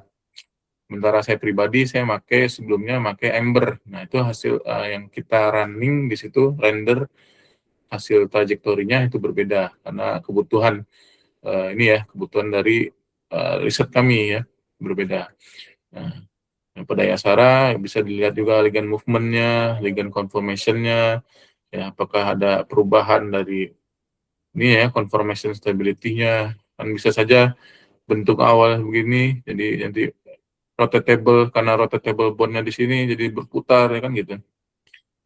Seperti itu. Ligand movement-nya ya. Ini sasanya juga kita pertimbangkan ya. Apabila sasanya besar maka dikatakan dia hydrophilic, agak menjauhi. Kalau sasanya kurang berarti kan dia mendekati hydrophobic core dari suatu sistemnya gitu. Kemudian ada binding free energy atau delta G ya, atau delta Gibbs misalnya. Nah, ini bisa kita lihat ada dua jenis force field, ada MMP-BSA, ada MMG-BSA. Nah, ini biasanya bedanya pada akurasi ya. GBSA ini lebih cepat, namun akurasinya lebih baik PB atau Poisson-Boltzmann. Ini dia interpretasi ya, bisa dibaca strong binding-nya seperti apa, comparison-nya bisa dibaca nih, workflow-nya. Setelah kita dapat trajectory, setelah DMD simulation, kita bisa rata-ratakan dari hasil trajectory dan analisis dari binding free energy-nya. Seperti itu. Kemudian, nah ini dia penggunaan artificial intelligence. Yang kita penting tahu di sini, kita tahu jenis-jenisnya ya, ada ML ya, ada machine learning, ada network analysis, ada neural network, neural, ada natural language processing, ya, banyak AI-nya. QSAR pun dibilang AI, karena dia masuk dalam toolbox juga, dan kita hanya fokus ke ligannya aja. Fokus ke inputnya saja. Dia akan yang generate atau render semuanya ya, deep learning juga. Ini langkah-langkahnya ya. Karena AI juga dapat masuk ke drug discovery dan development di sini. Ini banyak macam, ada natural language processing pada proses clinical trial ya. Namun biasanya untuk clinical trial ini masih jarang digunakan artificial intelligence, karena kita harus mengetahui dulu ini ya, apa data-data dari hasil subjeknya ya. Banyak sekali ini prosesnya. Phase 1, phase 2, phase 3. Mungkin setelah itu bisa kita analisis dengan AI. Kita membangun predictive modeling. Ya, mungkin ada teman saya yang sekarang di Swedia, dia menggunakan AI untuk memprediksi modeling dari obat anti tuberkulosis atau AT ya. Dia menggunakan modeling dengan coding di situ dengan AI. Nah, dan regulatory documentation ya di sini. AI techniques dengan NLP dokumennya, tapi biasanya masih jarang ya digunakan untuk regulatory documentation AI dimasukin ke dalam sana. Nah, biasanya sih masih dalam tahapan target identification, validation, virtual screening, lead optimization, dan juga preclinical development. Nah, ini bisa kita prediksi ya preclinical development-nya. Nah, mungkin Bapak Ibu pernah dengar ya drug repurposing ya. Mungkin drug repurposing itu adalah jalan seperti nama ini ya, company ya, jalan tengah ya. Jalan tengah untuk mendapatkan senyawa yang udah dikatakan aman sebelumnya, setelah disetujui oleh FDA. Kalau di Amerika FDA, kalau di kita kan BPOM kan gitu. Setelah disetujui BPOM, nah kita bisa merepurpose. Repurpose itu apa sih? Repurpose itu kita mencari kira-kira penyakit apa sih yang bisa kita sembuhkan ya. Kita bisa berikan terapi dengan obat tersebut yang udah ada dalam pasar gitu. Ya sudah available ya. Sudah existing drugs ya. Jadi kita nggak perlu lagi kita mencari-cari. Nah, ini yang paling penting di drug repurposing. Ya. Ini workflow-nya ya, data collection, target identification sama ya. Nah, tapi kita menitik beratkan di target identification dan validation ya. Karena ini yang paling penting. Karena kalau misalnya kita salah-salah, misalnya mengidentifikasi validasi biological targetnya salah, kurang lebih ya hasilnya failure juga, gitu kan. Jadi yang di sini yang penting. Bukannya saya bilang ini nggak penting, tapi yang ini adalah basic atau foundation dari drug repurposing. Ya, target yang diutamakan itu kira-kira cocok nggak untuk repurposingnya gitu. Nah, jadi pada webinar ini sebenarnya saya maunya Bapak Ibu paham ya. Jadi komputer itu sebagai alat untuk kita memudahkan mencari obat ya. Dengan banyak sekarang ini ada websitenya macam-macam ya, platformnya ataupun softwarenya ya. Jadi komputer ini kita dapat memprediksi target, memprediksi senyawa dan virtual screeningnya kan gitu, senyawa dengan biological targetnya apakah cocok gitu kan, suitable kan gitu. Kemudian juga kita bisa memvalidasi. Nah ini validasi ini sebenarnya kita butuh wet lab, namun kita juga bisa sebelumnya memprediksi ya, misalnya dengan menggunakan Way2Drugs di dalam websitenya, kita bisa mengetahui apakah senyawa tersebut mampu efektif pada suatu sel line atau sel kanker gitu misalnya. Nah, itu ada tuh websitenya, mungkin bisa dicari di searching dan juga dipraktekkan. Way2Drugs dia dapat memprediksi, dia menggunakan QSAR di situ. Nah, ini fungsinya dari computation ya. Nah, namun kita tidak menafikan kita membutuhkan validasi dari web lab. atau eksperimental lab basah, ya, animal studies dan clinical trials. Kita nggak bisa melakukan in silico di clinical trials kecuali kita hanya memprediksi modeling populasi, genomics kah atau kira-kira yang bisa kita lihat ini ya dampaknya di masyarakat ya, komunitas gitu kan, community gitu. Nah, apakah ada kaitannya ya, misalnya setelah kita paparkan ini kira-kira di fase 2 misalnya kan, karena mengevaluasi efikasi dan range dari dose ya, dan further safety. Nah, kurang lebih seperti itu ya yang penting di in silico, yang penting di role in silico pada tahapan development clinical trial ya. Nah, kemudian regulatory approval. Ini seperti ini key outputnya. Jadi kita harus mengetahui ya berbagai macam jenis-jenis uji ataupun trial-trialnya ya, di clinical trial banyak ya. Jadi kalau dalam komputasi kita hanya fokus ke dalam screening, early drug screening, repurposing, early drug repurposing, ya, mungkin itu yang komputer to klinik.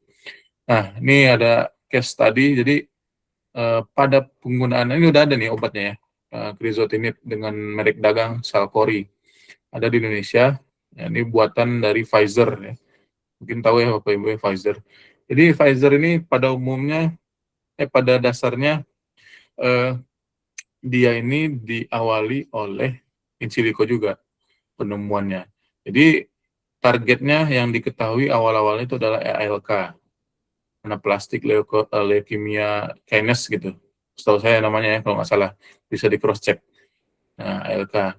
Namun setelah melakukan penelitian dengan in silico, ada lagi rupanya targetnya itu ROS1 dan MET tyrosine kinase.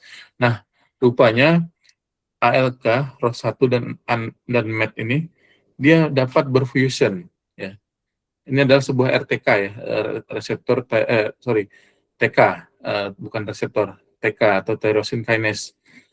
Kinase atau enzim yang mempunyai gugus tirosinase ya.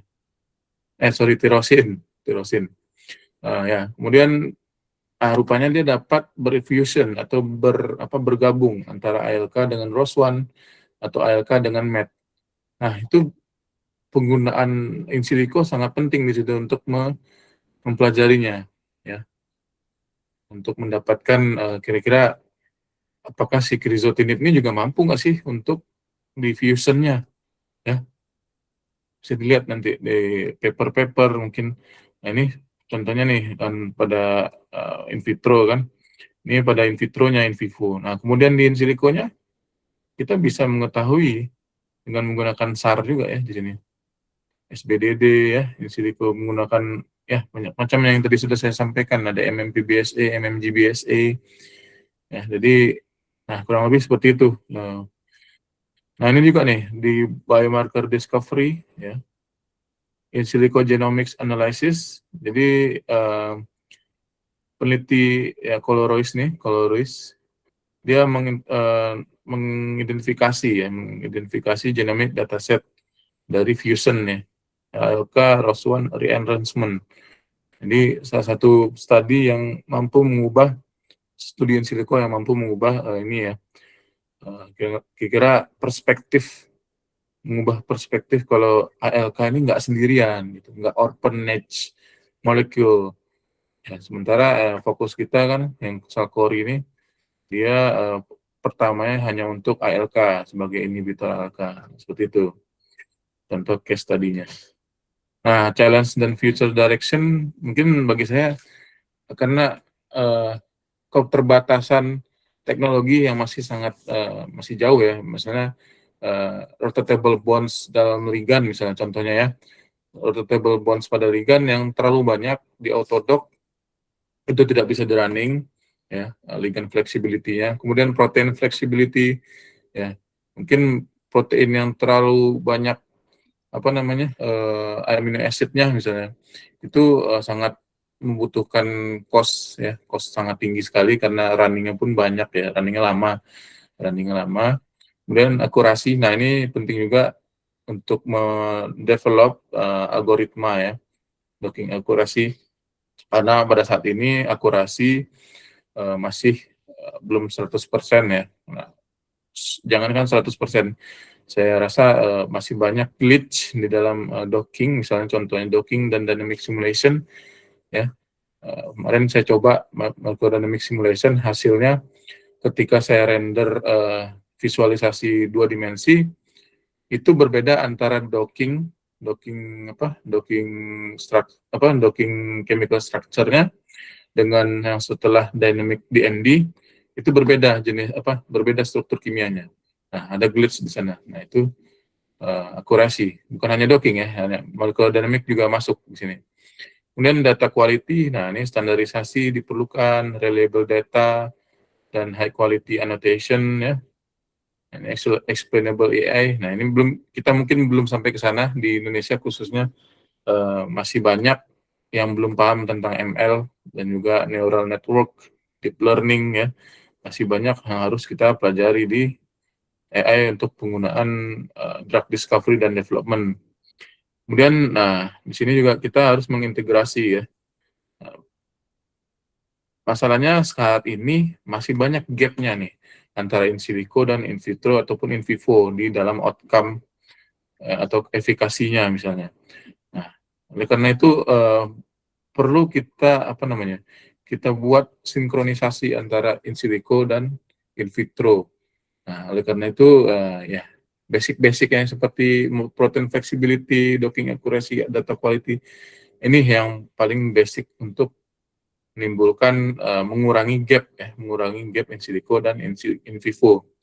Nah, itu adalah challenge dan juga future direction ya.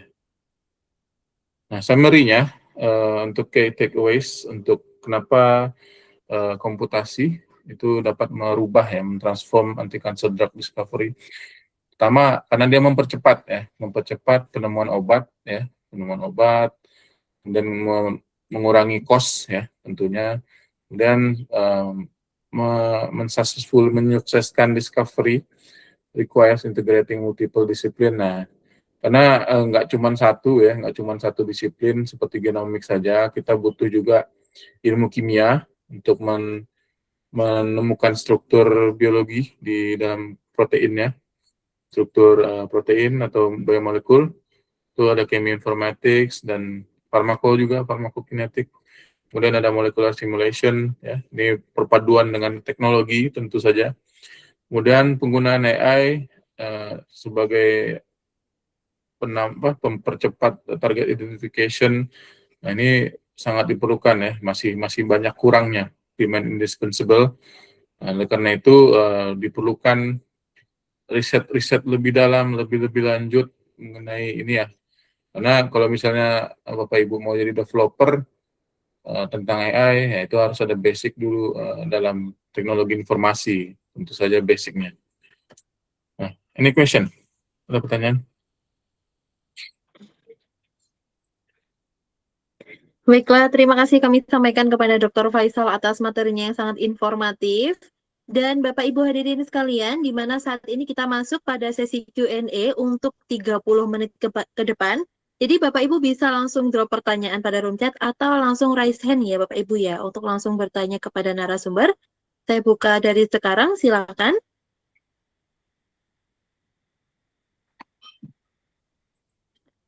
Dan saya infokan dulu bahwasanya Bapak Ibu ya, untuk sertifikat dan Bapak Ibu sekalian nanti semuanya peserta akan mendapatkan voucher layanan dari Jalan Tengah, di mana nanti akan tim kirimkan ke email Bapak Ibu sekalian dari acara ini mungkin 7 hingga 10 hari ke depan. Jadi ditunggu ya Bapak Ibu ya. Baiklah, Dr. Faisal, ini ada pertanyaan dari April. Saya bacakan ya. Assalamualaikum, perkenalkan saya April, mahasiswa S1 Farmasi. Saya ingin bertanya, Bapak, pada senyawa A sudah ada penelitian sebelumnya terkait in vitro senyawa A pada sel kanker kolorektal dan hasilnya mampu mengapoptosis dan sebagainya. Bahkan senyawa tersebut sudah masuk ke pengembangan nanoteknologi. yakni nanolipososom, karena senyawa A ini bioavailabilitasnya rendah, absorpsinya juga buruk, lintas pertama di usus. Yang saya tanyakan, apakah terkait senyawa A untuk agen multitarget kanker kolorektal masih dapat dilakukan secara in silico, Pak? Karena jalur persinyalan kanker itu banyak sekali. Tujuan utama saya meneliti ini adalah melihat ikatan binding yang paling kuat dari senyawa A terhadap protein atau ligan atau reseptor apa. Terima kasih. Seperti itu Pak pertanyaannya. Oke, terima kasih atas pertanyaannya. Nah, untuk menjawab pertanyaan ini, saya harus bertanya ulang. Di sini bioavailabilitasnya rendah itu apakah hasil prediksi atau hasil dari uji ADME langsung secara in vivo? Nah, itu dulu pertama yang saya tanyakan. Nah, yang kedua, yang harus kita ketahui di sini, kan di sini katanya agen multi target. Apakah dapat dilakukan secara in silico? Sebenarnya bisa saja dilakukan, dan juga kita lakukan repurposing untuk mungkin ke dalam ini ya, ke dalam kanker jenis lain ya yang terkait dengan kolorektal. Misalnya pada kanker ovarium misalnya, kan karena dekat tuh situsnya dengan antara si ovarium dengan kolorektal kan dekat tuh. Nah, itu bisa saja ada keterkaitan dari target signaling proteins gitu ya. Nah, bisa saja itu terjadi. Kalau misalnya sudah ada penelitian tentang senyawa ini di kanker ovarium, signaling proteins. Namun yang harus dipastikan pertama itu adalah bioavailabilitasnya rendah secara prediktif ataukah secara in vivo. Nah, itu dulu pertama pertanyaan saya. Kalau misalnya dia sudah secara in vivo, nah berarti kan kurang lebih ya, kurang efektif ya untuk dilakukan drug uptake ya. Kalau misalnya di dalam kedokteran gitu kan, nanti bioavailabilitas rendah, otomatis fraksi di dalam fraksi obat atau senyawa A tersebut ketika di dalam intestin ataupun di dalam darah itu akan tergerus gitu ya oleh ya banyak faktornya ya, misalnya laju peredaran darah misalnya kan, atau protein plus plasma binding gitu yang tadi saya sudah sampaikan. Nah, jadi banyak konsiderasinya atau pertimbangannya. Tapi kalau secara in silico bisa saja. Jadi siapa namanya nih? April bisa menemukan Iya. kira-kira target lain gitu ya di dalam lingkup kolorektal. Nah, kalau menyangkut apoptosis, berarti kan kita bisa membayangkan bahwa signaling proteins mana sih yang kira-kira berkaitan dengan apoptosis. Banyak banget itu. Nah, kita bisa men-screening. Namanya screening, kita nggak bisa buat hanya 50, 100. Itu lebih dari 100 kan. 100 jenis protein. Nah, itu namanya screening. Namun ya, balik lagi ke yang tadi saya pertanyakan. Apakah bioavailabilitasnya rendah secara prediktif atau sudah divalidasi? Mungkin seperti itu. Oke, ini ada dari April, bioavailabilitasnya rendah secara prediktif, Pak. Secara prediktif. Nah, kalau secara prediktif kita bisa langsung buat aja. Ataupun April mau buat QSAR-nya untuk untuk mendapatkan atau menggeneratif kira-kira senyawa sama senyawa apa yang kira-kira dapat disintesis ataupun dapat dibuat secara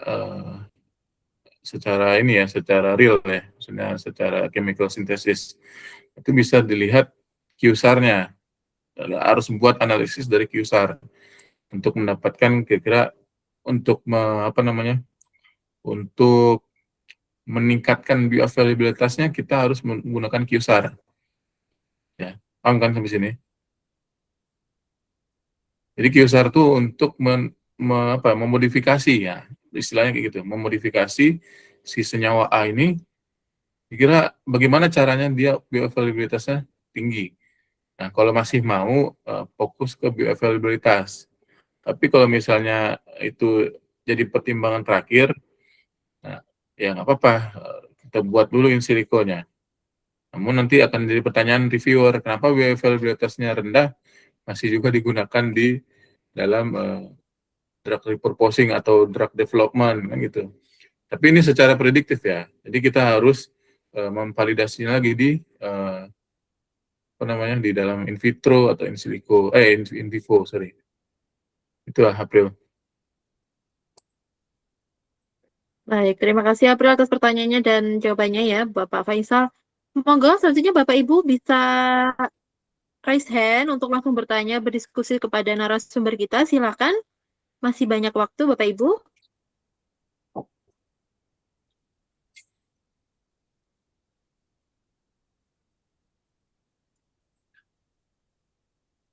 Silakan, ada pertanyaan lagi?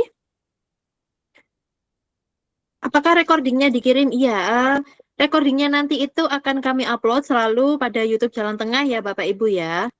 Seperti itu. Dan untuk pelatihan mengenai molecular docking, waktu itu sudah pernah ada. Kita makanya akan diadakan kembali ya, gitu. Silakan, Bapak Ibu ada mau bertanya kembali?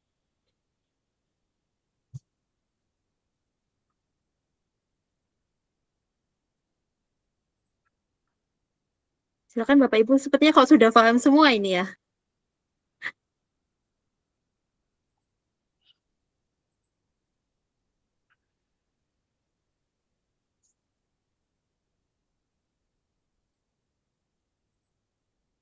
Oh, baik Bapak, saya ingin bertanya, saya kan masih apa namanya awam sekali ya dalam hal ini. Nah, pertanyaan saya ini seperti ini, apakah perkembangan teknologi komputasi dalam pengobatan kanker dalam 10 tahun mendatang ini seperti apa ya Pak ya?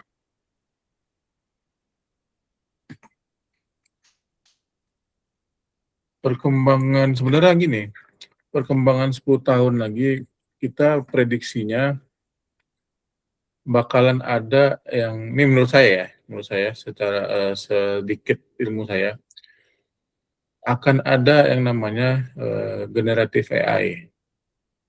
Generatif AI yang bisa menghasilkan senyawa-senyawa de novo atau yang baru-baru. Ya. Saya yakin sudah ada penelitian orang mengenai de novo drug design dengan menggunakan generatif AI. Nah, 10 tahun kemudian kita mungkin bisa melakukan in silico, namun permasalahan di sini adalah apakah senyawa yang telah digenerate oleh AI tersebut mampu kita sintesis atau enggak? Itu masalahnya. Nah, apa namanya? Sintesis ability. Lupa saya ini ya, lupa istilahnya. Pokoknya apakah dia dapat disintesis ya.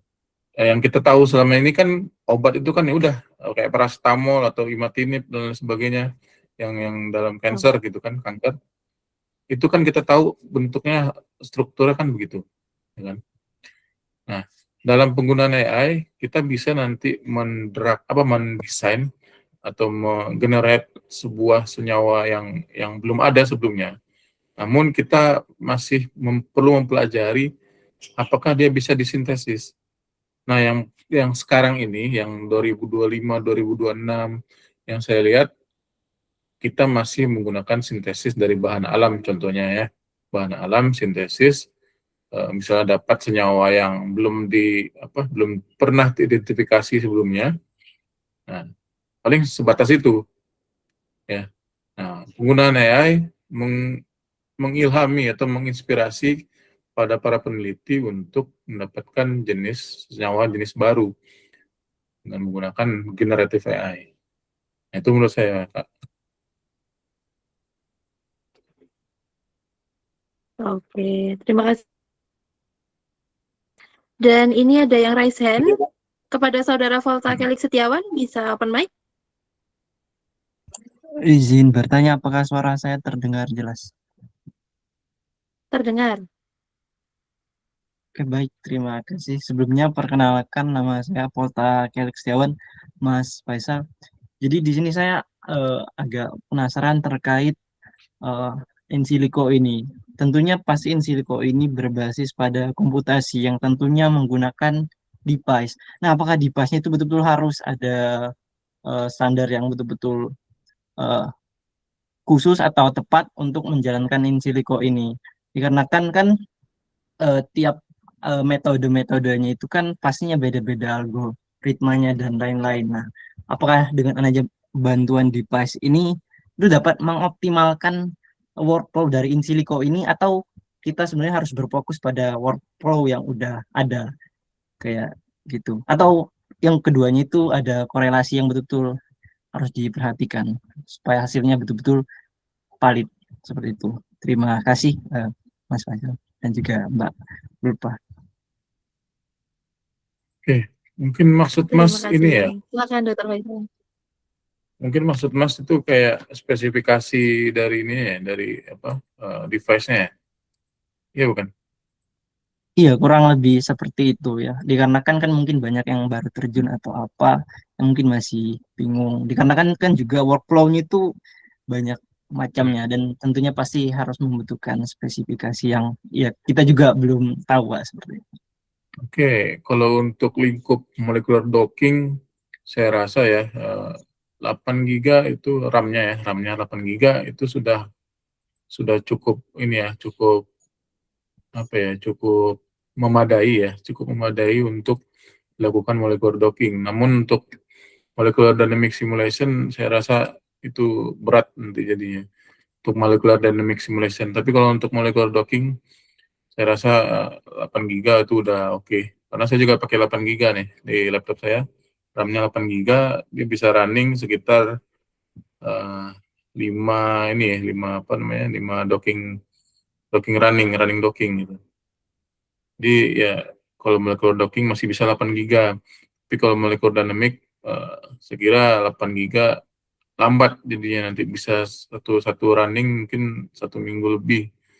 Sementara kita nggak bisa pakai device lama-lamanya kan, lama-lama banget gitu, nanti jadi overheat gitu kan, panas, prosesornya mungkin, prosesornya, motherboardnya nanti kebakar kan gitu. Jadi ya itu molecular dynamic simulation saran saya 16 giga ke atas, 32 misalnya. Jadi untuk molecular docking 8 giga pun udah oke. Itu sih. Apa cukup? Terima Gimana kasih. Mas Polta? Cukup. Terima kasih Mas Faisal. Jadi memang nggak bisa kita running sendiri ya untuk MB, itu harus ada fasilitas tertentu ya Mas Faisal. Iya, kalau misalnya Masnya mau ngerakit sendiri kan ada tuh ini apa namanya, vendor yang bisa rakit sendiri kan. Bisa mungkin di custom antara 18 16 giga sorry, 16 atau 32 RAM-nya. Nah, kalau 8 giga saya nggak ensure ya, nggak yakin saya juga bisa dengan 3 hari atau 4 hari. Bahkan yang dengan 16 giga kalau misalnya amino acid sekuennya sampai 700 atau 500 ke atas, itu makan waktu seminggu itu untuk running sekali. MD ya, MD.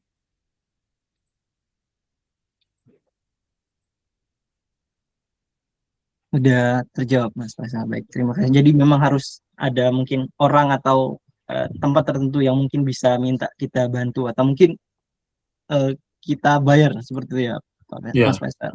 Baik, baik. betul. Terima kasih Mas Faisal Ya, atas jawaban. sama. Baik, terima kasih Mas Polta atas pertanyaannya. Selanjutnya, untuk tadi kepada Muhammad Zulkurnin ya, bahwasanya untuk molecular dynamic itu pelatihannya bisa layanan MD-nya juga, baik analisis maupun pelatihan bisa hubungi admin kami ya, atas nama Ferdi. Baiklah, ini ada pertanyaan lagi Pak Faisal dari Divara. Pak Faisal izin bertanya, untuk uji molecular dynamic menggunakan Ember, untuk Embernya itu berupa website atau instalasi aplikasi di laptop, dan apakah Ember itu free atau berbayar ya siap ujiannya? Terima kasih. Oke, terima kasih Mbak pertanyaannya. Jadi Ember tuh waktu saya S3 itu adalah aplikasi berbayar, software berbayar. Ya. Jadi dosen saya, supervisor saya yang punya labor dry lab-nya, komputer lab-nya. Jadi dia itu berbayar ya, berbayar, dan itu adalah jenis software. Untuk compatibility-nya, karena kemarin saya lebih prefer pakai Linux ya untuk OS-nya ya. compatibility OS-nya, saya Linux pakainya. Karena Ember itu apa ya, kalau dalam molecular dynamic simulation lebih enak user interface-nya memang Linux kalau menurut saya pribadi ya, tapi tergantung lah. Kalau misalnya ada peneliti yang pakai Yasara atau Moe atau Gromex misalnya, nah itu mungkin masih bisa pakai Windows ya, atau mungkin ada yang dari MacBook juga mungkin kan, atau iOS ya. Mungkin ya tergantung preferensinya aja. Kalau saya pribadi kemarin untuk S3 pakai itu, pakai Ember untuk yang berbayar karena emang udah difasilitasin dari kampus gitu. Oke, seperti itu ya Mbak Divara atas jawabannya. Dan ini ada pertanyaan lagi Bapak dari Eca. Selamat siang Bapak, izin bertanya jika hasil biologis kami berupa uji MTT pada sel MCF7 dan HeLa, bagaimana menentukan protein target yang paling tepat untuk molecular docking? Apakah berdasarkan jenis sel, jalur apoptosis, atau protein yang overekspresi, dan apakah protein targetnya harus berbeda? Atau boleh menggunakan protein yang sama apabila mekanismenya relevan? Mohon arahannya Bapak. Itu. Oke, kalau misalnya siapa namanya Eca tahu bahwa MTT ini berkaitan dengan berbagai jenis pathway ya. Misalnya kematiannya, misalnya apoptosis. Ya. Nah, mungkin saya nggak tahu nih, apakah senyawanya udah pernah diteliti sebelumnya atau belum. Nah, kalau misalnya belum, berarti kita harus tahu dulu kemungkinan pathway dari entity ini kemana. Apakah dia mati selnya gitu kan? Apakah dia caspase-nya teraktivasi misalnya. Itu mungkin bisa dilihat dulu di dalam uji lanjutnya. Jadi MTT ini sebenarnya nggak mewakilin semuanya, nggak bisa mewakilin semua. Jadi MTT itu hanya screening ya. Apakah si senyawa ini sitotoksik atau enggak, kan gitu aja. Nggak bisa kita memastikan apa dia apoptosis, apa dia caspase activity, ya kan? Atau mungkin dia malah mungkin dia nekrosis. Kita kan harus tahu tuh yang apoptosis itu kan dia ada 4 kuadran ya. Kalau misalnya udah pernah nyoba flow cytometry dengan apoptosis reagen PI, propidium iodide, nanti dia bisa ada apa kuadrannya tuh, nanti ada yang di kuadran 1, 2, 3, 4. Kalau di 4 berarti dia nekrosis ya. Nah, gitu. Atau yang ketiga ini the late apoptosis. Nah, yang kedua dia early apoptosis, yang satu normal kan gitu. Kalau misalnya udah pernah melakukan annexin 5 atau propidium iodide di dalam apoptosis. Namun masalahnya itu ya MTT nggak bisa jadi gold standard untuk menentukan apakah dia apoptosis, apakah dia caspase activity, increasing activity, nggak bisa tahu. Nah, tapi untuk docking, mungkin Eca bisa melakukan keduanya. Ya. Apakah senyawa protein mana yang mampu signaling dari caspase, protein mana yang mampu menjadi pro-apoptotik. Nah, mungkin itu saya jawaban saya. Jadi untuk menilainya itu kalian Eca bisa memprediksi dengan menggunakan string ya. Misalnya pada apoptosis, jadi di string itu nggak cuma satu faktor ya, kita bisa lihat senyawa protein-protein yang berkaitan dengan apoptosis, berkaitan dengan caspase, mungkin bisa dilihat nanti di sana di dalam string, bisa dianalisis. Ya, nanti berapa jenis protein yang muncul di networkingnya, itu bisa tuh dijadikan landasan sebagai molecular docking target. Itu aja. Baik, terima kasih Pak Faisal atas jawabannya. Dan begitu ya Mbak Ica atas jawaban dari Pak Faisal. Dan Bapak Ibu mengingat waktu di mana kali ini sesi Q&A kita telah berakhir. Terima kasih untuk yang sudah bertanya atas pertanyaan yang luar biasa. Dan kali ini yaitu kita masuk pada sesi closing statement narasumber. Silakan Pak Faisal, mungkin ada yang ingin disampaikan? Mungkin saya menitik beratkan hal mungkin banyaknya miskonsepsi atau misunderstand ya. Jadi docking atau in silico itu bukanlah suatu metode atau pendekatan yang bisa jadi satu-satunya memvalidasi. Itu hanya untuk men-screening suatu senyawa ataupun suatu misalnya protein target ya, misalnya identifikasi target dan lain sebagainya. Itu nggak bisa menjadikan senyawa tersebut menjadi oh ya udah ini senyawa aman nih. Nggak bisa, kita harus tetap memvalidasinya. Nah, kebanyakan orang, apalagi peneliti di Indonesia, mengiranya bahwa in silico ini untuk apa memfikskan atau memvalidasikan senyawa tersebut aman dan senyawa tersebut efektif. Nah, itu saya rasa sangat ini sekali ya misunderstand di situ. Jadi pesan dari saya in silico itu untuk memudahkan Bapak Ibu untuk melakukan experimental validation dan ya kayak in vitro, in vivo dan kalau bisa sampai clinical trial kan. Nah, tapi butuh dana dan subjek yang nggak sedikit gitu kan. Nah, oleh karena itu ya semoga dengan webinar ini mengklarifikasi itu semua gitu.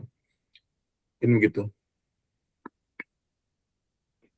Oke, baik. Terima kasih Dr. Faisal atas closing statement-nya yang luar biasa. Baiklah Bapak Ibu, saat ini kita masuk acara akhir yaitu dokumentasi. Saya harap kepada Bapak Ibu silakan untuk on cam semuanya. Kita akan foto dokumentasi bersama. Untuk operator bisa disiapkan. Silakan Bapak Ibu, saya tunggu 1 menit untuk on cam ya. Dan siapkan senyum terbaiknya pada hari ini.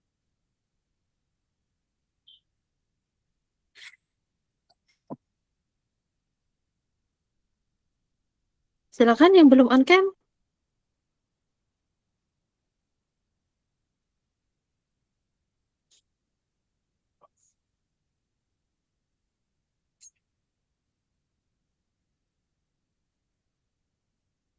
Silakan Bapak Ibu.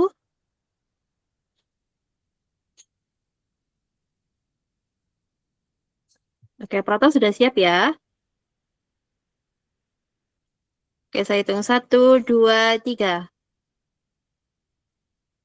Sekali lagi. 1, 2, 3. Terakhir 1, 2, 3. Baiklah, luar biasa akhirnya webinar pada hari ini berlangsung mulai dari tadi pagi hingga siang hari ini berlangsung dengan baik. Dan kami ucapkan terima kasih sebanyak-banyaknya kepada Dr. Muhammad Faisal atas penyampaian materinya yang sangat informatif dan nantinya akan memberikan dampak yang luar biasa dan bermanfaat untuk kita semua. Terima kasih Dr. Faisal.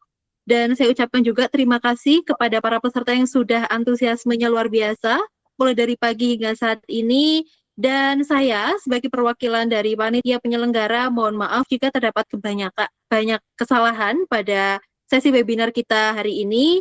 Sampai jumpa pada webinar selanjutnya. Wassalamualaikum warahmatullahi wabarakatuh. Waalaikumsalam. Waalaikumsalam warahmatullahi wabarakatuh.